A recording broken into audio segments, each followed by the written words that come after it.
Welcome to another boring topic and the long-delayed conclusion to NeXT's story. I made multiple attempts to get this story scripted, but I really struggled to find the right thread to follow. It would be fairly easy, even for someone as long-winded as I tend to be, to make this a 10-minute video that basically boiled down to NeXT floundered as a software-only company for several years, and then Steve Jobs convinced Apple to buy the whole company.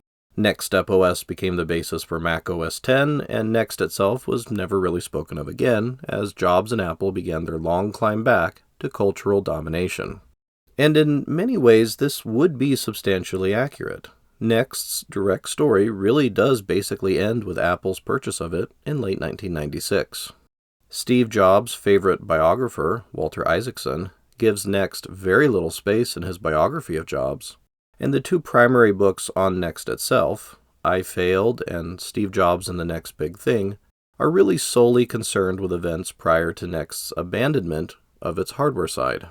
I Failed basically stops right as NeXT's hardware division was about to be sold to Canon at the end of 1993, and since Steve Jobs and the Next Big Thing was published in 1993, it only carries the story up to basically that same point as well. And yet, there is so much more to the story. The rest of NeXT's story is also the story of Apple's rebirth, of Steve Jobs' rehabilitation as a visionary CEO, and of the Macintosh operating system finally making the transition to a modern OS after multiple high-profile and expensive failures.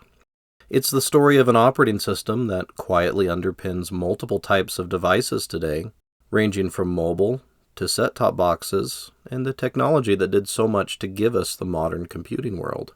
It's a complicated, convoluted, and complex story that I am going to try to do justice to the best of my ability.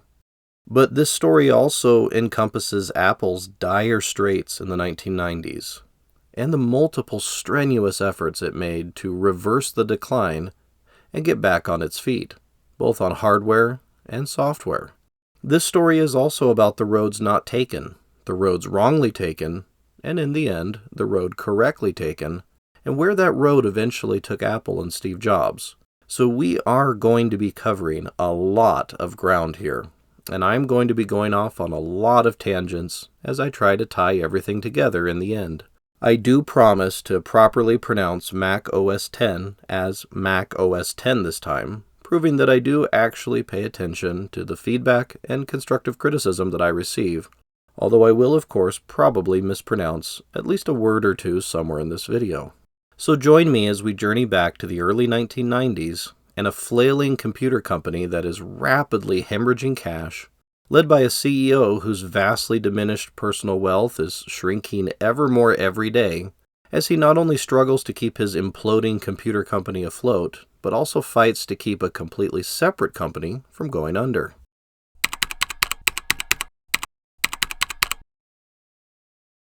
Pixar was wrestling with the production of the first computer-animated feature film, and was having a brutally difficult time sorting out not only story issues that forced a temporary halt in production, and not only the teething problems that came with making a film on the cutting edge of technology, but also financial issues. Put simply, Jobs had two flailing companies making demands on him and what was left of his Apple-derived fortune. Matters came to a head in 1993, not a very good year for Steve Jobs, although in fairness, the previous 8 years had also been pretty up and down. As a brief recap, in 1985, Jobs had attempted to regain control of Apple from the man he had personally hired to help run it, John Sculley. The coup attempt had failed, and Jobs had been relegated to an honorary role that carried no authority or responsibilities. After going through the enormous turmoil and near-emotional collapse that this had caused in himself, Jobs decided to start a new computer company that would create the next major computer family, running a cutting-edge new operating system whose success would validate to everyone that Apple had backed the wrong horse in Sculley. After leaving Apple, Jobs had moved quickly to sever his remaining ties to the company he had co-founded. On March 15, 1986, he completed selling off all but a single share of his Apple stock, which he held on to so he could still receive Apple's stockholder reports and appear at shareholder meetings, should he so choose. I also personally suspect that Jobs could not bring himself to completely cut all ties to the company that had been his life, and thus would always have found some excuse to retain this single share. Jobs had started with 6.5 million shares, representing 11.3% of the total and making him Apple's largest single shareholder. This massive sell-off that he had begun on July 22, 1985, by letting the SEC know that he planned to sell off a total of 100,000 shares, had been a rather pointed signal to the rest of the world that Apple's former golden boy did not have any confidence in Apple's continued longevity. But this rather petty way of backhanding Apple had badly backfired, costing Jobs money that he badly needed by the 1990s. In spite of Apple's struggles and the moribund state they had fallen into by the early 1990s, the stock was still considerably up from when Jobs had sold it, a fact that had cost him tens of millions of dollars. Specifics are hard to figure out exactly, but using Yahoo's stock history, in 1985 it looks like Apple stock traded in an adjusted range from 9 to 13 cents or so, and in 1993 ranged from 20 to 53 cents, meaning that even in the worst case scenario he could have doubled his money, and best case quadrupled it, since Apple had also done a 2-for-1 stock split in 1987. Note that this is the adjusted price based on the current amount of Apple stock and normalized for stock splits and adjustments since then. So the actual specific price was considerably higher back then, with the unadjusted prices in 1985 ranging from $29.01 in January to $22 in December. In 1993, the stock price started the year at $59.51 in January and ended the year at $29.25. Using the adjusted stock prices allows you to do a fairly direct comparison between Apple stock prices then and their stock prices now that would not otherwise be possible. In the words of an article I found that explained this, historical stock prices must be transformed so that this data is indicative of the total return that would have been achieved from holding a particular stock over a particular period of time. The transformation must create a series that reflects the dividends, mergers, spin-offs, splits, and various other events that impact the stock's total return. I'll link to an article that tries to explain it better, as well as another one that shows Apple's adjusted and non-adjusted historical stock prices. Using Apple's adjusted stock price makes sense in the context of comparing 1985 and 1993. However, when we start talking about potential Apple buyout offers, I will be using the non-adjusted stock price. The reason for this is that if I use the adjusted price, discussing acquisition negotiations whose price was based around the then current stock price of Apple won't make sense. Anyhow, Jobs' decision to dump his Apple stock in 1985 had cost him an enormous amount of money. His actions had cost him tens of millions of potential dollars, strictly viewed in the context of the early 1990s. 11.3% of Apple today would be worth considerably more, which was money that he sorely needed, as NeXT was badly floundering. Welcome to the very first sponsorship spot on Another Boring Topic, and it's me. Yes, I am sponsoring my own video to tell you about a new project of mine called Retro Tech Reads. In the past few years, I've been able to share my love of climbing down the tech history rabbit hole with far more people than I ever thought possible. It's been both humbling and encouraging to see so many people enjoying the videos, leaving comments sharing their own memories of tech history, and correcting my mispronunciations. However, although I do like making videos, the whole process of editing and creating a video runs a poor third to how much I enjoy researching and writing, especially when dealing with these longer videos that I keep making. I repeatedly came close to burning out while wrestling with Steve Jobs and NeXT Part 2, even with taking breaks whenever I couldn't stand the thought of working on it. This was by far and away the most difficult video to create that I have ever done. The massive time commitment that is creating a 2-hour video, especially given how much I like to fiddle with the script and add more content, means that any number of other subjects that I am interested in or have been gathering research materials for simply do not get explored or are stuck in various stages of research or writing. Some years ago, I started a Substack for Another Boring Topic, but I haven't had the time to do much with it, and it lacked much of a focus. With David and Bill's full support, I have officially taken over the Another Boring Topic Substack as my own independent publication, renamed it to Retro Tech Reads, and relaunched it with a specific focus on deep dives into tech history only. Writing articles for Retro Tech Reads will be my primary focus going forward. To be clear, I will still be creating videos for Another Boring Topic, and the Rise of Windows series will continue. However, the bulk of my attention and time will be spent writing articles for Retro Tech Reads. Future tech history projects will be taken from those articles, ones that will hopefully result in videos of not much over an hour's length, and preferably less. I do want to keep expectations realistic. While I will be consistently writing and researching, the article release schedule will almost assuredly be irregular, although my goal is to release a new article every 4 to 6 weeks. This can and will vary, however, depending on the level of research required. I am setting the monthly subscription price at $5 and the yearly price at $50. The Rise of Windows Part 3 script, the story of MacWrite, and a deep dive into the sources for what exactly happened between Gary Kildall, Bill Gates, and IBM that summer of 1980 are already up for paying subscribers, while all subscribers will be able to read the story of MacPaint when I release it within a couple weeks. If this interests you at all and you would like to support my work, please consider heading over to Retro Tech Reads and subscribing. From the start, NeXT's line of expensive computers had mostly been praised for their innovation, particularly in software, yet had found few buyers and little to no success. This was in spite of the powerful and advanced features that NeXT computers and the NeXTStep operating system offered to its users.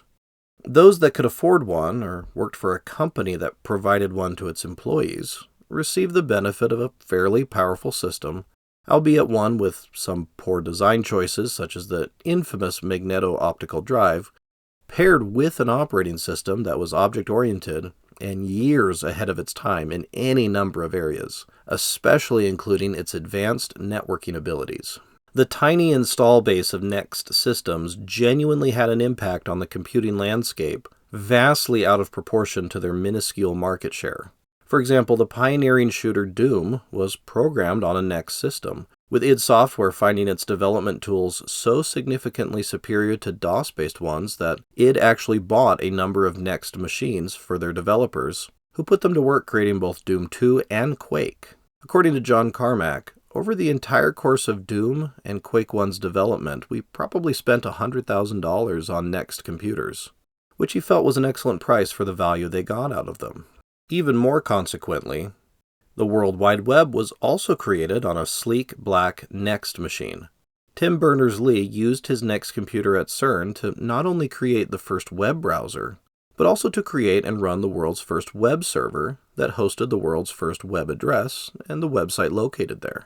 When the 2012 Olympics were held in London, Tim Berners-Lee was part of the opening ceremony, sitting in front of a NeXT cube. Yet again, outside of these few high-profile uses, few NeXT computers had been sold. The giant, fully automated factory that made the computers had built and sold fewer than 50,000 machines since 1988. And fewer NeXT machines were being sold year by year, with even Apple's shrinking numbers far outstripping NeXT's.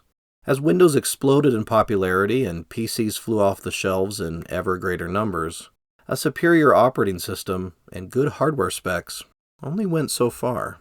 NeXT computers were aimed at a target market that didn't really seem to exist in any measurable size. Well-off consumers who wanted the polish and features of the NeXTStep operating system running on a sleek modern computer, but who were also fine with a limited hardware selection, few applications, and an ecosystem that was incredibly limited. The NeXTStep operating system was great if you were a programmer looking to take advantage of its excellent development tools, but if you just wanted to balance a checkbook and play some games, well, you could do that on a NeXT computer, depending on if the games you wanted were one of the few available for the platform, but you could also do that on a much cheaper PC running Windows. Sure, it wasn't as easy to use, far from it, but it also was far less expensive and had an abundance of choices available in both hardware and software. And while the boring beige consumer hardware of the early 1990s was a far cry from NeXT's sleek-looking computers, a PC owner could console himself with a massive and rapidly expanding hardware and software ecosystem that was commoditizing the personal computer in a way that had never been seen before. To reverse Jack Tramel's pithy saying, NeXT was creating computers for the classes, not the masses. There wasn't enough interest from the former to support a viable business. NeXT was losing money hand over fist, losing investors willing to fund its extravagant operations, and Jobs was no longer among America's wealthiest elite, his wealth far diminished from what it used to be. Forget parity with Bill Gates, Jobs had fallen so far that he was merely wealthy, not super wealthy, and he was starting to approach the limits of what his personal funds could do to sustain NeXT. Jobs also was wrestling with more than just NeXT's financial woes, as his 1986 purchase of Pixar from a mildly desperate George Lucas had also turned into a significant cash drain. Pixar had never been profitable, and its line of powerful computers and software, for all their brilliance, had sold in quantities that made NeXT's anemic sales look like compacts. In fairness, Pixar's computers weren't exactly aimed at the mass market, but they still sold far less than were hoped for. With the exception of providing Disney with a new computer-based ink and paint system called CAPS, Pixar's hardware and software efforts had been a failure by any metric one cared to use. And Pixar was still solely sustained by Jobs' increasingly shallow pockets, the flashy and award-winning animated shorts providing lots of positive press but no profits. Yes, they were working on a brand new, fully 3D animated feature film called Toy Story, but in 1993 it was still deep in a troubled production and nobody knew yet how it would be received. Although at least Disney was mostly financing Toy Story's production, initially with a set budget of $17.5 million, with any costs beyond the budget being split between Pixar and Disney. Unsurprisingly, making the first full-length CGI feature film turned out to be more expensive than anticipated, and Toy Story started to run over budget rather considerably. Pixar was so short of cash that Jobs was forced to personally guarantee their line of credit needed to cover their half of the budget overrun, which was at least $3 million. This was yet another worry for Jobs as both of his companies floundered. To reiterate, Pixar was in such serious financial straits that they couldn't come up with a $3 million line of credit without Jobs co-signing for it.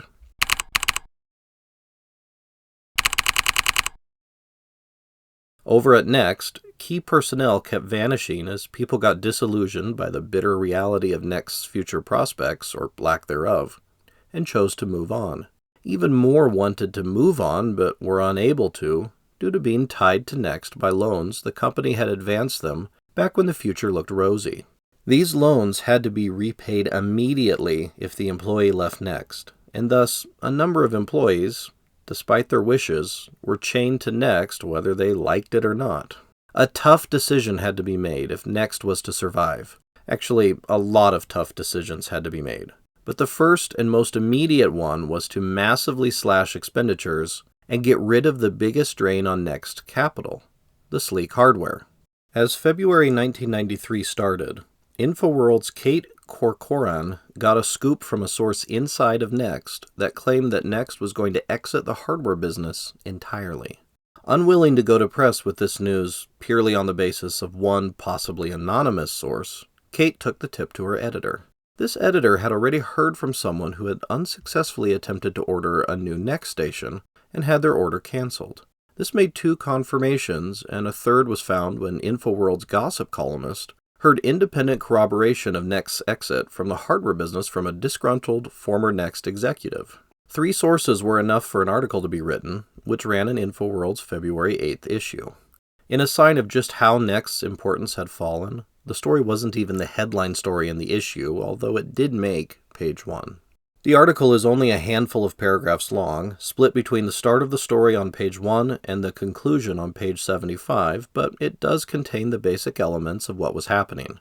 The article does hedge its bits a bit, however, saying that NeXT was considering selling the hardware business to another company, most likely Canon, or might start selling rebranded hardware manufactured by Canon, with NeXT's name simply slapped on.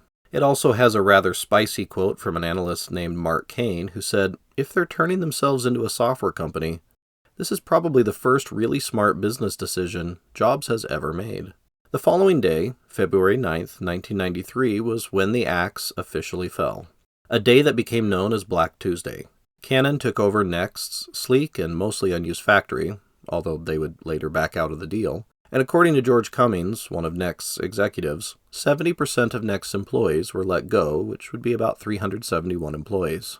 I'm not sure if this figure is accurate, however, as another source, Apple Confidential 2.0, says that 280 out of 530 total employees were let go, which would be a still massive layoff of 52%. Yet another source, the Second Coming of Steve Jobs, says that 330 out of 530 people were laid off, which works out to about 62%. So I guess pick whichever number sounds most plausible to you. All of them point to a majority of NeXT staff being laid off.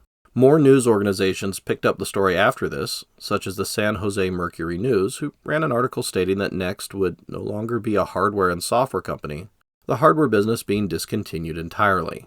From henceforth, NeXT would focus on its NeXTStep operating system alone.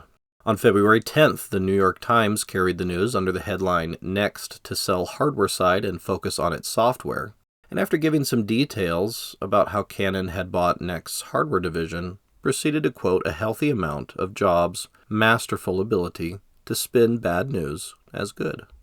Jobs' bland statement that, "We understand we could work really hard for the next few years and emerge as a good second-tier hardware company. But people are telling us there are just 3 competitors for the software, and we have a chance to be a first-tier software company," neatly disguised the fact that NeXT had completely failed to build a sustainable hardware business, and there was little hope of that ever changing, no matter how many more years and how much more money was thrown at the problem. The article ended by stating the genuine fact that NeXTStep has emerged as the company's real strength. Because of its object-oriented programming, a modular approach to software design that makes it easier to reuse or modify large chunks of software code, NeXTStep is finding favor among medium and large organizations that must create custom applications in-house. Although the fact that NeXTStep made it much easier to build complex applications did not mean for a minute that there was an underground yet massive industry of NeXTStep using software developers. Getting set up with a full NeXT development environment had always been expensive, and given that Microsoft practically gave away Windows development tools that ran without issue on the PCs the majority of computer users owned, well, something usable that you can afford typically beats something neat that you cannot. This is why I wound up with an HTC Aria when I wanted an iPhone. Interestingly, according to several comments left under my first video, either just prior to shutting down or shortly after shutting down the factory, a special run was made to quietly produce at least a few thousand more NeXT computers. These computers were destined for the National Reconnaissance Office, who, according to one comment, was NeXT's largest single customer. The factory was run for a week straight, with the goal of producing a 5-year supply of computers and spare parts for multiple government agencies' usage. NeXT Computer was then renamed to NeXT Software, but continued to just be referred to as NeXT Inc. in trade publications and such, same as it was prior to closing down the hardware side of things. And the oddball styling of the name NeXTStep was also changed to a more conventional NeXTStep.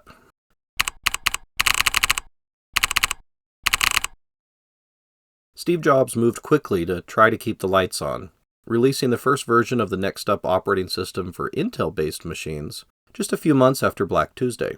This version, formerly called NeXTStep Release 3.1, was released on May 25, 1993 at the Next World Expo in San Francisco. The crowd was enthusiastic, but a definite minority compared to something like Comdex, with InfoWorld citing 2,000 conference attendees and 8,000 exposition attendees in total. Those 2,000 attendees were there for Steve Jobs' keynote speech, and InfoWorld's publisher Bob Metcalfe, yes, that Bob Metcalfe, the one who invented Ethernet, said that all the attendees were excited, although he also dryly commented that several NeXT enthusiasts told me that 20% of NeXTStep's installed base attended Next World Expo. I suppose this proved their commitments. To be sure, nowhere near this percentage of Windows users attended Windows World at Comdex. According to Jobs' keynote, 40,000 copies of NeXTStep had already been ordered, and NeXT was anticipating sales of 100,000 copies of NeXTStep the following year, 1994. But man, if you wanted to get NeXTStep for your 486, you had to be prepared to pony up some big bucks, as the standard install of NeXTStep OS 3.1 would run you $795, and a developer version would be more than double that at $1,995. Now, I am reading this information from an ad I found from NeXT that ran in InfoWorld's June 14th, 1993 edition. This ad offers a special deal of $299 for both the developer and the user versions of NeXTStep OS, but seems to suggest that the developer version was normally $795 and the user one was $1,995 instead of the other way around. Everything else I see about NeXTStep OS's pricing says $795, so my assumption is that the ad has the normal prices backwards. Feel free to correct me in the comments if you know otherwise. Even at $299, getting your PC into the wonderful world of NeXT was expensive. Let's take a quick look at the pricing for competing 32-bit operating systems being sold in 1993, this chart being drawn from InfoWorld's November 22nd, 1993 edition. By this point, NeXTStep OS had moved from version 3.1 to version 3.2, and its list price of $795, while not the highest, was definitely one of the highest. OS 2 2.1 was tied with Novell Unixware at $249. Then came Windows NT at $495, and the NeXTStep and Solaris 2.1 were tied at $795. The only operating system more expensive than NeXTStep was something called iCEO Open Desktop, a Unix distro that I know absolutely nothing about. So NeXTStep's pricing put it well out of consumer territory and up against the heavy hitters of Windows NT 3.1 and OS 2 2.1. Now, OS 2 2.1 was not exactly selling in numbers that was scaring Microsoft, but its install base dwarfed NeXTStep, since it only cost a third the list price and could natively run pretty much every Windows 3.1 application apart from the ones that used Windows Enhanced mode. This pricing seems extremely foolish. Even at the $299 promo price that the ad from 5 months previous had offered, NeXTStep was still more expensive than OS 2. Obviously, Jobs was leaning really hard into NeXTStep as being the ultimate developer system, claiming at the 1993 Next World Expo that developers using NeXTStep can speed up their development time literally tenfold. While Bob Metcalf was moderating a panel called the OS Wars at the same Next World Expo, he asked one of the panelists, Mike Adelson, if he had observed Jobs' claimed tenfold improvement in development time.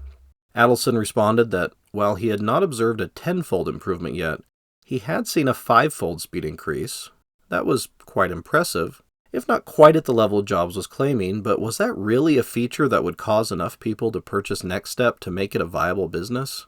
I also want to call out one more thing from the ad, as it contains the tagline, "The object is the advantage," a phrase that I feel is not exactly inspired ad copy, although it arguably ranks ahead of every OS 2 Warp-related tagline, or at least it did once IBM was forced to drop any Star Trek-adjacent marketing and only use the alternative meanings of Warp, such as the psychedelic ones. 1994 was NeXT's first full year as a software-only company, with their primary focus being the Intel version of NeXTStep, unsurprisingly, which was sold as bringing the benefits of the NeXTStep operating system to the Intel-based PCs that dominated the personal computer market. Remember that NeXTStep had originally been developed for the same Motorola 68K processors that Apple was in the middle of the painful process of transitioning away from, switching to the powerful new PowerPC chips. Porting NeXTStep to be able to run on Intel-based systems would allow it to reach a much broader market, and as previously mentioned, version 3.1 had been the first one available for Intel. And while NeXT's base of fervent users continued to be as devoted as ever, 1994 just didn't see much progress on the sales front. Byte magazine covered the then current state of NeXTStep in its November 1994 issue in a 2-page article titled Whither NeXTStep? In this article, it is pointed out that although NeXTStep was arguably the most influential operating system of the last 5 years, widely envied, often imitated, seldom matched, it still lacked a significant number of users. After 5 years of sales, the total number of active NeXTStep seats, systems at which you can sit down today and use NeXTStep, is less than the number of new Mac systems sold each month, or the number of new Windows systems sold each week. And that $795 price tag was still being stuck to, which was undoubtedly yet another huge drag on adoption. The article does end with a prescient quote: "Even if NeXTStep does decline, its legacy and influence will be felt for years to come, but that may be small comfort to those who have poured their lives into it." The final clause in the quote undoubtedly was deeply personal to the author of the article, Bruce Webster, who was then the chief technical officer for a company named Pages Software, a company developing NeXTStep applications. InfoWorld covered the release of the next version of NeXTStep, version 3.3, in the January 30th, 1995 edition, written by the only NeXTStep user at InfoWorld, Laura Wanacott. She praised NeXTStep 3.3 as an excellent upgrade and also touched on the fact that NeXTStep 3.3 now came with a 30-day trial of SoftPC, a Next application from Insignia Solutions that enabled a virtualized version of MS-DOS and Windows to run. SoftPC wasn't a Next-only developer. I actually remember using Soft Windows 98 on the family Mac back in the early 2000s. And it was not a good experience, although since I was only interested in playing games on it, it wasn't really a fair test of it. Still, its inclusion in every NeXTStep 3.3 install, even if only as a 30-day demo, showed that Next was at least trying to get more consumers interested in switching to NeXTStep. Of course, to buy NeXTStep 3.3 still cost a whopping $799, or $1,662 in 2024 dollars. Even upgrading was a still painful $199, or $413 in 2024 dollars, so once again, I doubt NeXTStep 3.3 moved the needle too much on people's interest. People talk about the Apple tax today, but the NeXTStep tax was quite a bit worse. Properly covering Pixar's road to Toy Story would require its own dedicated video, but it obviously deserves to be mentioned again here, as Toy Story's release in 1995 not only literally changed the movie industry, but its success gave Steve Jobs a massive infusion of cash, filling his personal coffers to overflowing. Toy Story's influence on the animated movie industry was not necessarily always for the better, in my totally unsolicited opinion, as the magnificent 2D animation of Disney's Renaissance movies, animation that Pixar's CAPS system was an integral part of, still looks just as amazing today as it did 30 years ago. Meanwhile, the early 3D animation that Toy Story utilized, well, at least the story is just as good today as it was back then. Not that it's relevant to this video, but I miss the classic 2D feature film animation that reached its peak in the 1990s. Also, The Emperor's New Groove is the best animated movie Disney ever made, beating out every other animated movie from the Disney Renaissance. Yes, that's what I said, and if you disagree with me, well, you are undoubtedly an intelligent person with an informed opinion that just so happens to be wrong. Now, where was I? Oh yes, back with Toy Story, whose massively successful release drove Pixar all the way to its IPO in November of 1995, which managed to do what Apple and Next couldn't: make Steve Jobs a billionaire and restore him to the financial security and net worth that he hadn't seen, well, technically ever, I guess. One of the first tangible products to emerge from Next's new post-hardware existence was WebObjects, which was a way of bringing some interactivity to the still very rough around the edges World Wide Web. Remember, the web as originally developed was not interactive. Rather, websites were collections of static pages of content, really more like accessing and reading articles.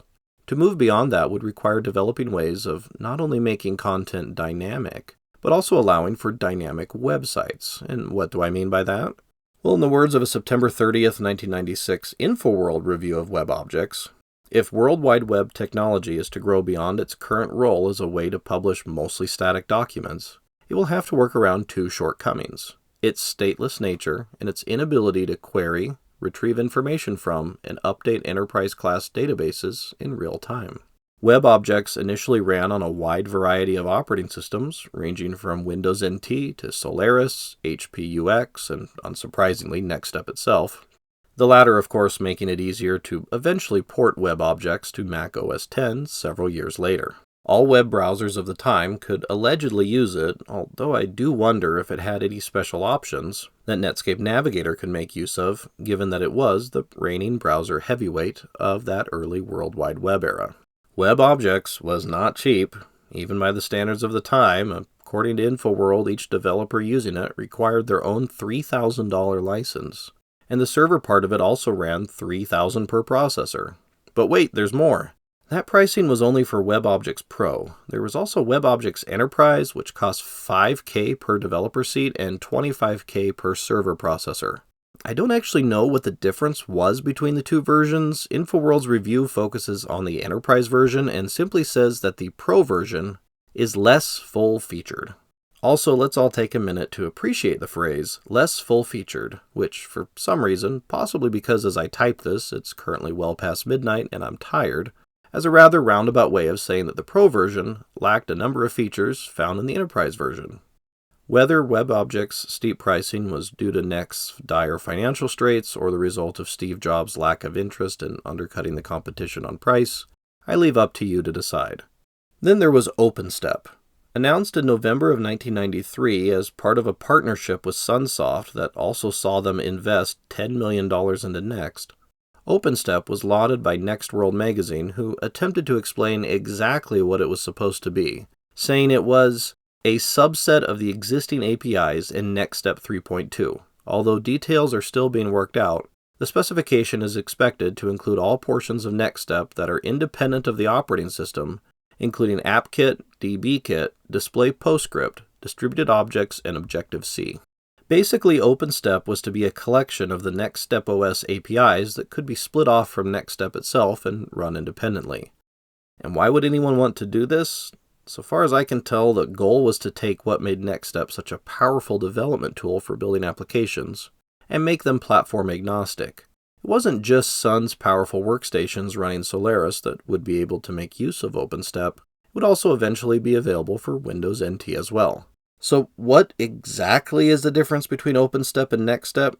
It seems that NeXTStep is an operating system, of course, and OpenStep is just a collection of NeXTStep's APIs bundled together into a graphical environment that runs under other operating systems. However, this naming is very confusing, and I even found an almost 30-year-old thread where someone asked what the differences were between the two, and in one of the responses, the phrase clear as mud was used. Another source, the awesome website Toasty Tech, says that NeXTStep was the operating system created for the NeXT computer, a Motorola 68K based machine, and later ported to the Intel x86 PC platform when NeXT shifted focus from being a hardware company to a software company. OpenStep is the descendant of NeXTStep, although technically OpenStep refers to a set of portable APIs based on those of NeXTStep that NeXT made available on Mach, the Unix-ish core that NeXTStep ran on, Windows NT, and Solaris. So there you go. NeXTStep is the operating system, and OpenStep is a collection of APIs that functions as a GUI that can run on top of Mach, NT, and Solaris. This is absolutely not confusing at all to anybody ever, and everybody, including me who discusses the story, always gets the terms exactly right. As NeXT struggled to make it as a software-only company, and Pixar rocketed off to overwhelming success off of the back of Toy Story, how was Apple doing?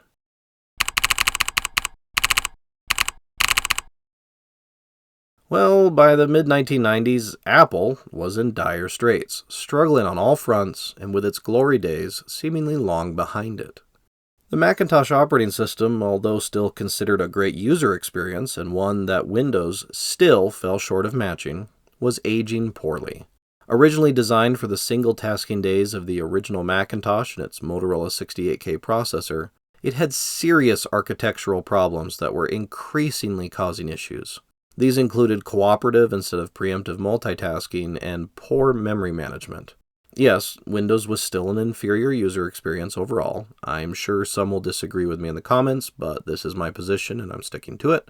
But Windows' own creaky MS-DOS underpinnings were getting better and better hidden, and Windows 95 had some significant architectural advantages over the aging Macintosh operating system.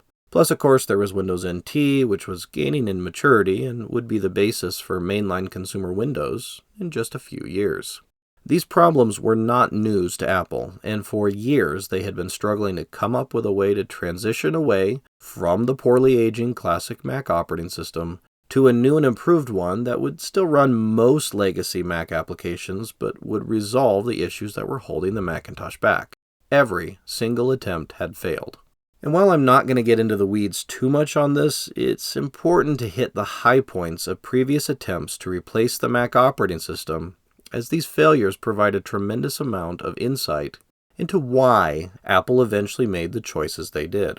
It also gives some nuance to what was going on and the fact that there really were no bad guys at Apple at this point. So far as I can tell, everybody was genuinely doing what they felt was best for the company.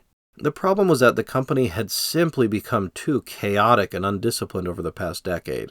And even though there was a massive amount of money being thrown around in all these various projects we're about to look at, the cohesive vision required to bring it all together, get everyone marching in the right direction or even the same direction, well, it wasn't there. And it certainly wasn't for lack of trying out new leadership and new ideas in the years since Steve Jobs had fallen from power. By the mid-1990s, Apple was a company in turmoil, having burned through multiple CEOs, none of whom proved able to grab a hold of Apple's unique culture and get everyone moving in the same direction with purpose. John Sculley was the longest-serving Apple CEO until Jobs returned, spending 10 years at Apple's helm. From 1983 to 1993, his tenure covered some major highs and lows for Apple, and is one that is difficult to reduce to a single judgment as to success or failure. While I don't feel that Sculley really understood the Apple magic, so to speak, he was a competent businessman in many areas who made a number of right calls, and it was under his leadership that new Macintosh models started to come out that really started to realize the potential of the original but sadly crippled Macintosh. For all this, Sculley bears a great deal of responsibility for the essentially rudderless state Apple found itself in by the early 90s, as its share of the personal computer market fell from 20% down to a mere 8%. It was also under Sculley that the first significant attempt to overhaul the macOS kicked off in March of 1988. This was the infamous Pink project, started by 5 of Apple's top software engineers, who convinced their managers to let them leave their respective divisions and work together on designing a new operating system. In the March 1988 meeting, they used pink, red, and blue index cards to write down the various features that the next generation macOS needed. On the pink cards that gave the project its name were written down the major features that needed to be in the new macOS, such as memory protection and preemptive multitasking. The red cards had major advanced features written down, more of a wish list than practical, features such as using voice commands to control the computer. Given the speed of personal computers in 1988, speech recognition seemed like a tall order, and something best left to future releases of the next generation macOS. Lastly were the blue cards, on which were written features that could be incorporated into the current macOS to help keep it competitive. The Pink project promptly ballooned into a massive behemoth that successfully vacuumed up enormous amounts of time, resources, engineers, and focus without really producing much of direct use. And so the aging macOS soldiered on, struggling in the face of Windows' increasing dominance, with its proliferation all but guaranteed by the massive amounts of clone machines that were also hammering Apple's erstwhile foe, IBM, harder by the day. The only concrete thing to come out of Pink was, amusingly, the next major release of the macOS, System 7, which came out in 1991. But System 7 was the product of the Blue project, which was mostly overlooked at Apple, as Pink was considered the future, and it was where everybody was pulling strings to get assigned to. In spite of being somewhat of a lower priority, System 7 was a solid upgrade to the macOS and restored some of its competitiveness against its main competition, Windows 3.0. During this time, Apple also spent heavily on the Newton project, and Sculley created probably his most enduring legacy by coining the name for the new category of device that the Newton was to represent.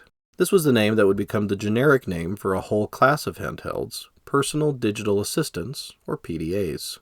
Yet the Newton, for all its revolutionary ideas, was an expensive boondoggle that burned up hundreds of millions of dollars over the years as Apple's engineers and developers struggled to translate the revolutionary ideas embodied in Apple's Knowledge Navigator concept into something far more modest that could be accomplished with the technology of the day. Sculley also started dabbling in politics and was involved in Bill Clinton's original run for president. Between the time and money he was lavishing on the troubled Newton project and the time he was spending helping the Clinton campaign, Apple's board began to feel that his attention was not exactly where it should be. Sculley was also apparently considering leaving Apple to become IBM's CEO, which may not be one of the great what-ifs of tech history, but is still an interesting what-if nonetheless. He undoubtedly wouldn't have messed up OS2 any worse than IBM did without him, and there is at least a slim chance that he might have handled it quite a bit better. Granted, that is a mighty low bar to clear. Matters came to a head when Apple was facing having to report its largest loss of any fiscal quarter to date. The board had had enough, and in 1993 Sculley was forced out and replaced by the former head of Apple Europe, Michael Spindler. So in 1993, the man Jobs felt had ousted him, lost his position, and NeXT lost its hardware division. Kind of an interesting year. Michael Spindler had started his career with Apple in September of 1980, overseeing Apple's European marketing. Almost a decade later, in January of 1990, he moved to Cupertino to become Apple's chief operating officer, and then became Apple's CEO on June 18, 1993. Spindler was a hard-working guy who shunned the spotlight and mostly preferred to keep his head down and work. Rather memorably, one former Apple executive described Spindler as a man who did not get to where he is by showing his butt in public. He guarded his privacy well and kept such a low profile that he is easily overlooked in comparison with other Apple CEOs who all enjoyed being in the spotlight to a greater or lesser degree. Steve Jobs, of course, being by far the most prominent of these. Since Spindler took over as CEO in 1993, let's take a look at the glorious chaos that was Apple's 1993 hardware lineup, because it's a great example of the mess that Sculley had allowed the hardware side to degenerate into. In theory, the Quadra systems were the high-end Macintoshes, big boxes with multiple NuBus slots that could be crammed full of expansion cards, held multiple SCSI hard drives, and could be spec'd out with eye-watering amounts of RAM. These systems were aimed at professionals who needed the most powerful Macintosh systems available and had plenty of money to spend.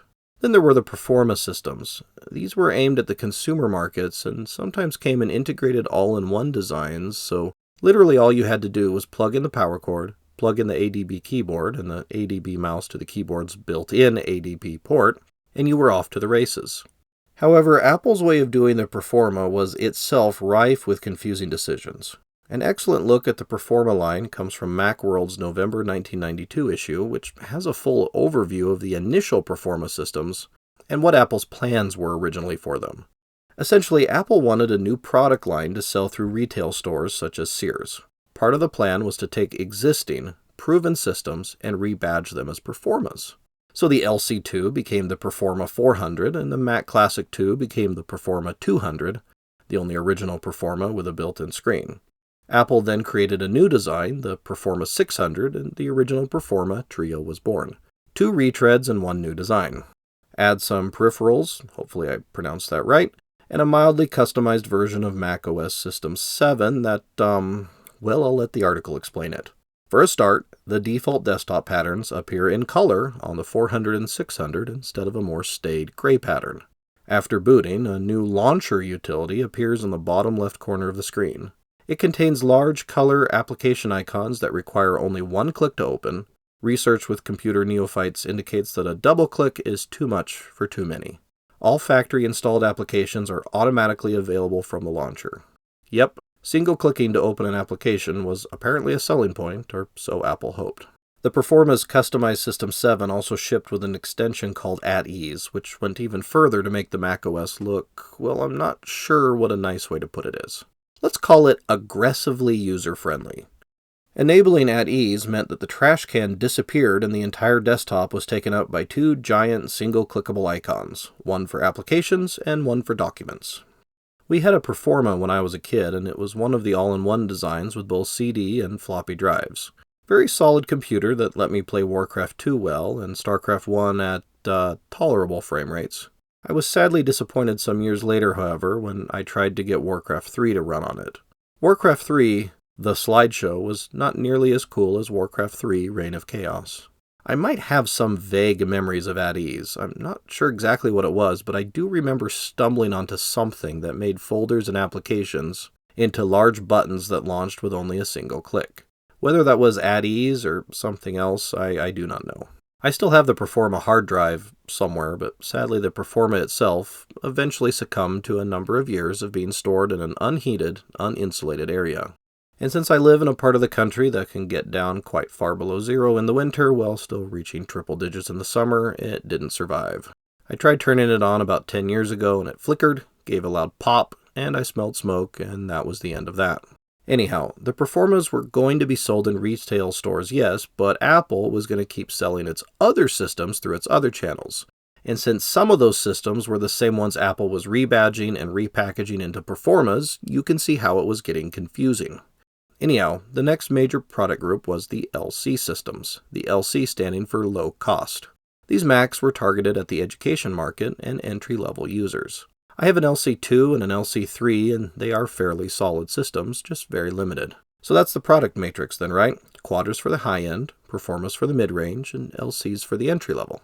Seems fairly simple and not that far off from the famous four-part matrix of systems that Apple moved to in the late 90s for reasons that we haven't gotten to yet.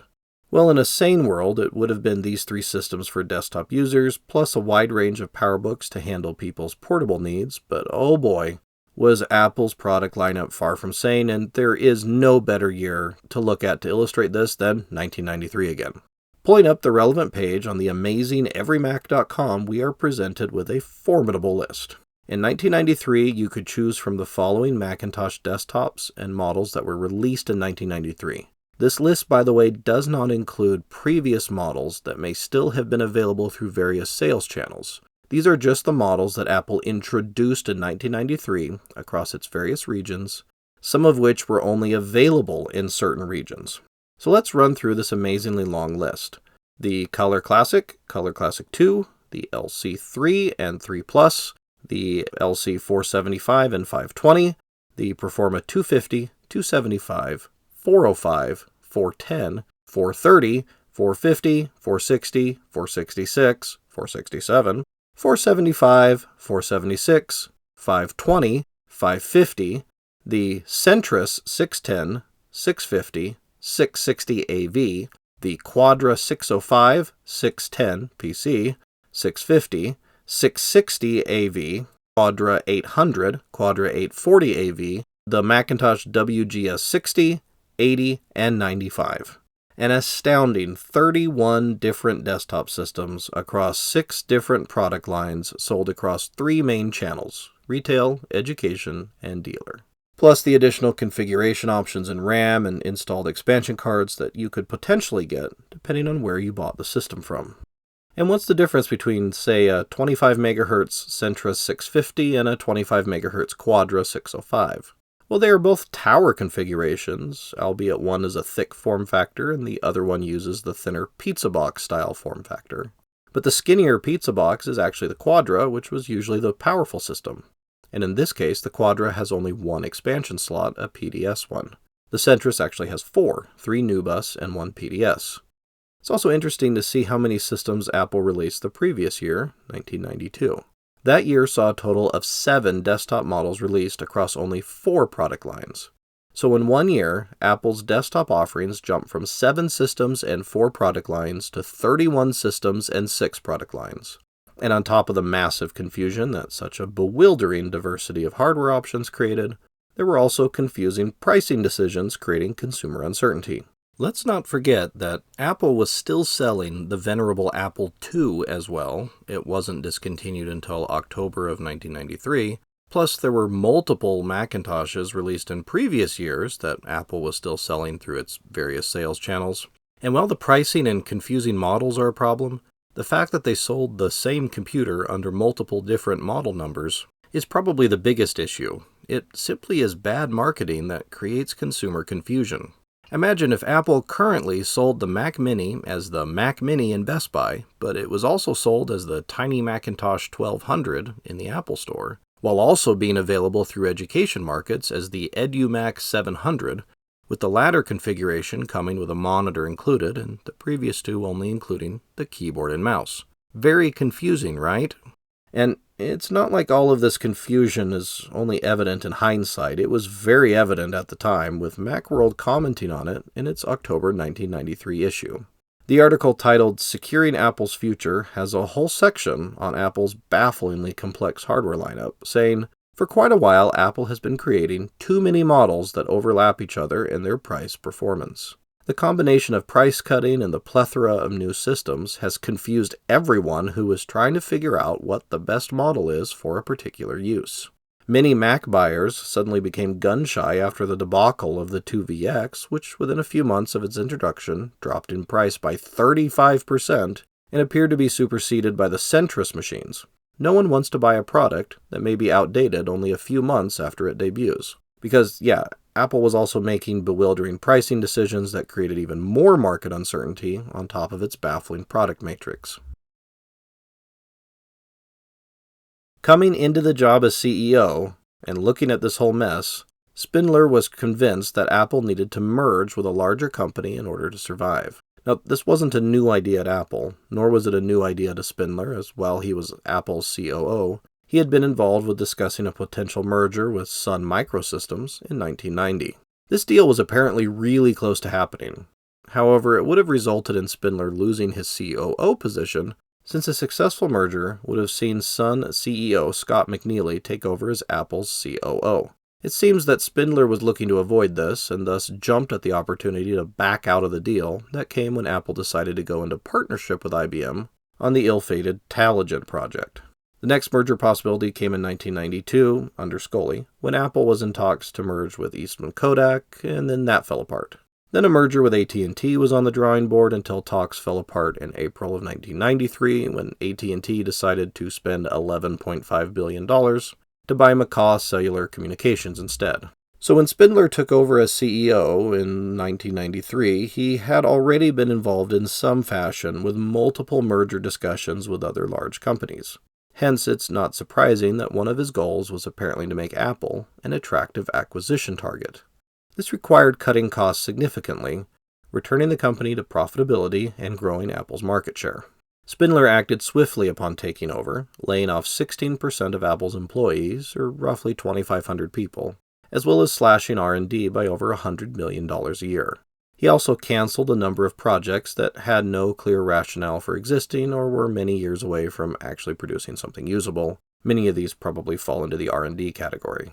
These efforts paid off with a year of growth, a doubling of the unadjusted stock price to over $40 a share, and successfully managing Apple's transition from Motorola's aging 68K line of processors to the powerful new PowerPC processors that strange bedfellows Apple, IBM, and Motorola had teamed up to create.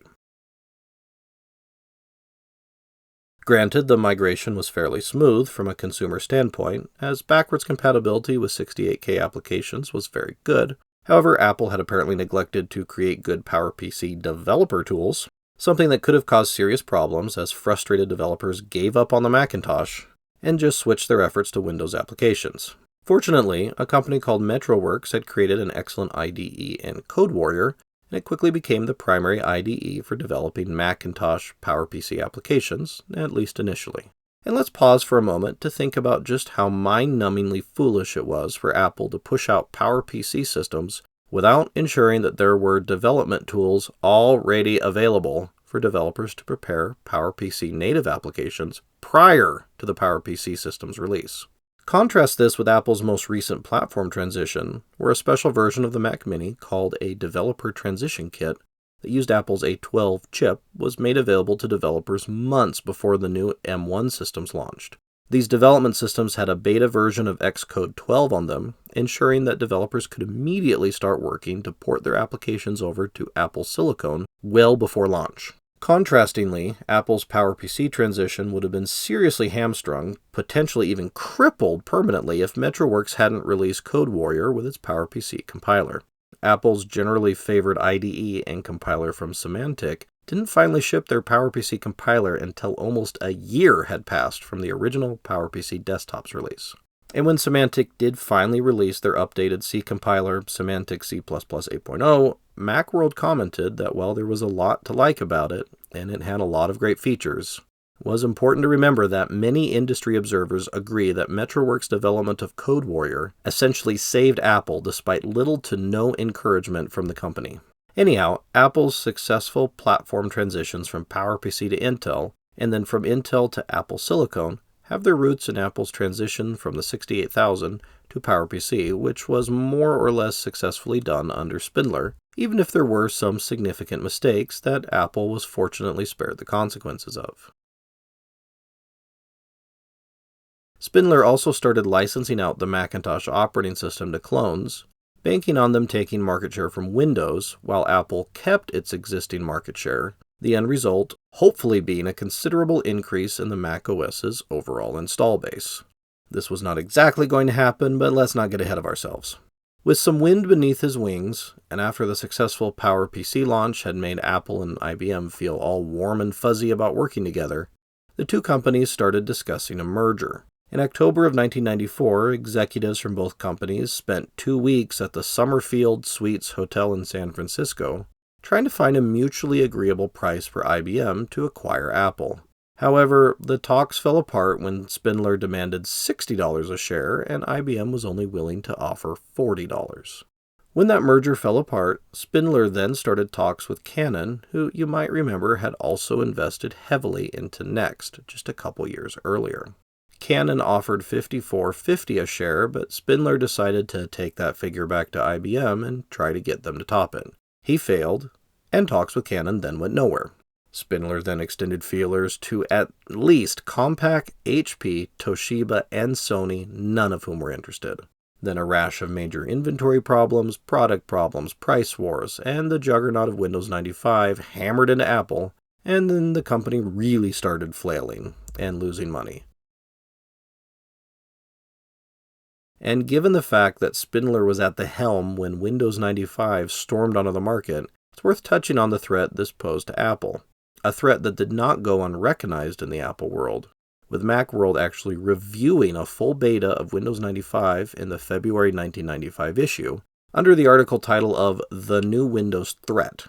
And they did not casually dismiss it, saying towards the start of the review that, all in all, Windows 95 poses a serious challenge to the Macintosh. Its graphical interface is good, in some areas better than the Mac's, in some equal, and in others not as good. But Windows is no longer a wannabe. For most people, Windows 95 will be as good as the Mac, though different, and that's a fundamental problem Apple must face soon. As Windows 95 neared its release, the Mac operating system was still struggling to fully transition to PowerPC. Yes, the transition to PowerPC from a consumer level was a huge success, and the fact that it could seamlessly run 68K application code as well as PowerPC code ensured that legacy Macintosh applications ran fine on it. However, apart from the already discussed issues with getting proper PowerPC development tools sorted out, there is another lesser-known issue that the macOS was dealing with. In 1995, the then-current macOS was System 7.5, released in September of 1994, which still contained more 68K code than PowerPC code. And this, while not directly evident to the end user, imposed a significant performance penalty in multiple areas. According to an April 1995 article in Macworld titled Long Road to a Native OS, System 7.5 was still overwhelmingly using 68K code with only slight improvements over System 7.1.2, which had been the initial release of the macOS for PowerPC systems back in March of 1994. And yes, the fact that Apple released macOS 7.1.2 only to follow it up with macOS 7.5 6 months later is another example of the baffling product numbering that was endemic to the Apple of this era. The Macworld article also states that there was not only a significant performance penalty for running 68K code on PowerPC, there was also an additional performance penalty that kicked in when the macOS had to frequently flip back and forth between emulating the 68K and running native PowerPC code. As a matter of fact, this penalty was severe enough that macOS 7.5 actually took a step back in several areas and moved some parts of the operating system back to 68K code in order to speed it up. Apparently, much of the I/O portions of System 7.5 were 68K code, with the article saying that developers estimated that moving that I/O code into native PowerPC would give applications that made heavy use of I/O a speed boost of up to 50%. This is most likely the reason why the Power Macintosh 9500-132, which posted PCI slots instead of the older NuBus slots, was limited in how well it could actually use those new expansion slots. In October of 1995, Macworld reported that it was being told by some vendors that although the theoretical speed limit for PCI cards was 132 megabits per second, limitations of the macOS were bottlenecking speeds to a maximum of only 45 megabits per second, meaning that the old 68K code was potentially imposing an astonishing 66% performance penalty. Even the ever-upcoming Copland was still expected to contain significant amounts of 68K code, with Apple saying it would only comprise 5% of the codebase, while other Apple developers Macworld interviewed said that it was more likely to be far short of 95%, but should still be more than 50%. Windows 95 was hammering the Mac, and the macOS was still struggling to make the transition from 68K, with even the long-heralded Copland still not expected to be fully free of the older code. The current macOS bottlenecking PCI hardware expansion speeds, a file manager that still was in 68K code, meaning that the macOS still couldn't do multi-threading or command queuing, and no actual fix was in sight from a disorganized and flailing Apple. The only defense being made for the macOS's shortcomings was to just say it would all be fixed whenever Copland finally shipped. And we haven't talked about Copland yet, but we will in just a couple minutes, I promise.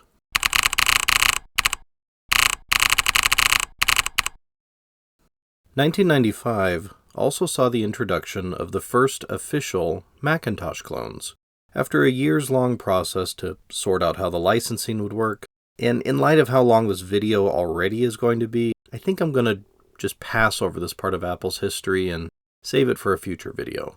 Let's just say that Apple's hope was that the clones would eat into the PC's market share, while Apple retained its existing market share, which was primarily comprised of higher margin systems.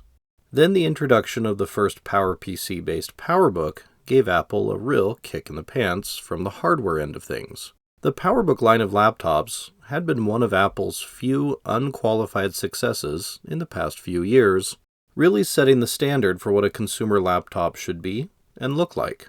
People loved them, and when Apple introduced its new PowerPC desktops, people immediately started looking forward to the first PowerPC laptop, which Apple was developing under the codename Anvil, which was a really fitting codename in light of just what a weight they would turn out to be. Apple had just started shipping these PowerBooks, formerly dubbed the PowerBook 5300, to its dealers, and I mean literally just started, as fortunately for Apple, they had only shipped 1,000 units total, primarily to retail stores that hadn't sold them yet. Then 2 pre-production models caught fire while being charged. One was being used by one of Apple's developers, and another one was actually at the Singapore-based factory that was manufacturing the new PowerBooks. The culprit was their lithium-ion batteries, which had apparently had a significant design flaw.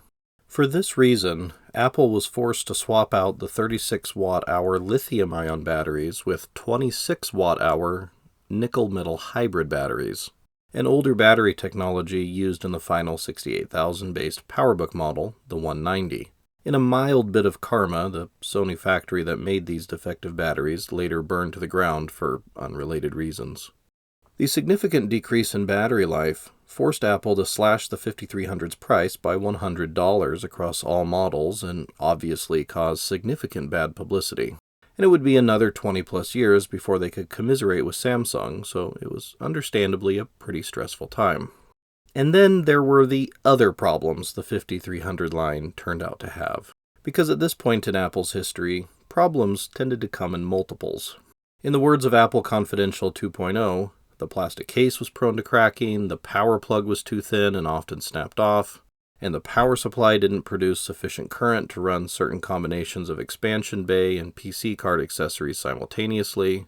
Also, the circuitry responsible for reducing power consumption during sleep mode would shut down before completing its job, reducing the maximum nap from 10 days to 4.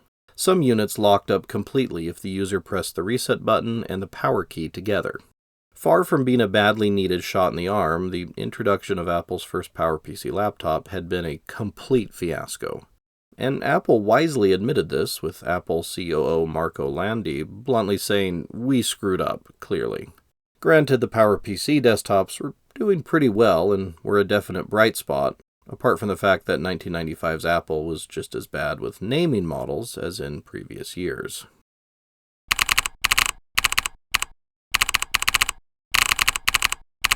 New merger talks with Philips and Son began running concurrently with all of this excitement of new hardware, poorly thought out naming conventions, more on that in a minute, and a struggling macOS. However, Son backed out after hearing of Apple's upcoming $69 million quarterly loss in Q4 of 1995.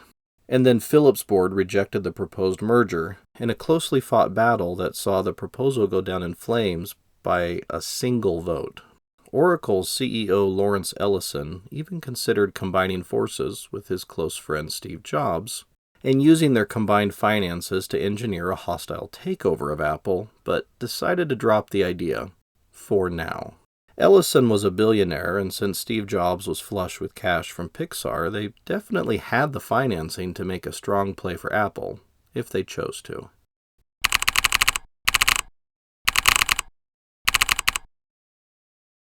Matters came to a head at a shareholder meeting in January 1996, where an exhausted Spindler faced a very hostile crowd. He announced that Apple would be cutting another 1,300 employees and reducing the number of Macintosh models offered in an attempt to reduce consumer confusion over Apple's dizzying array of confusingly named computers.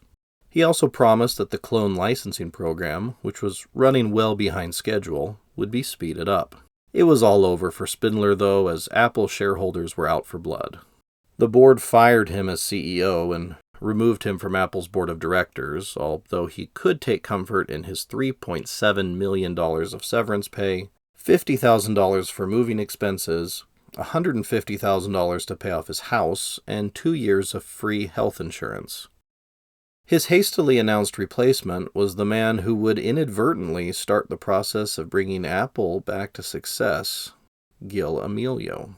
Amelio was brought onto Apple's board in November of 1994 and 14 months later replaced Spindler, with his first day as CEO falling on February 5, 1996.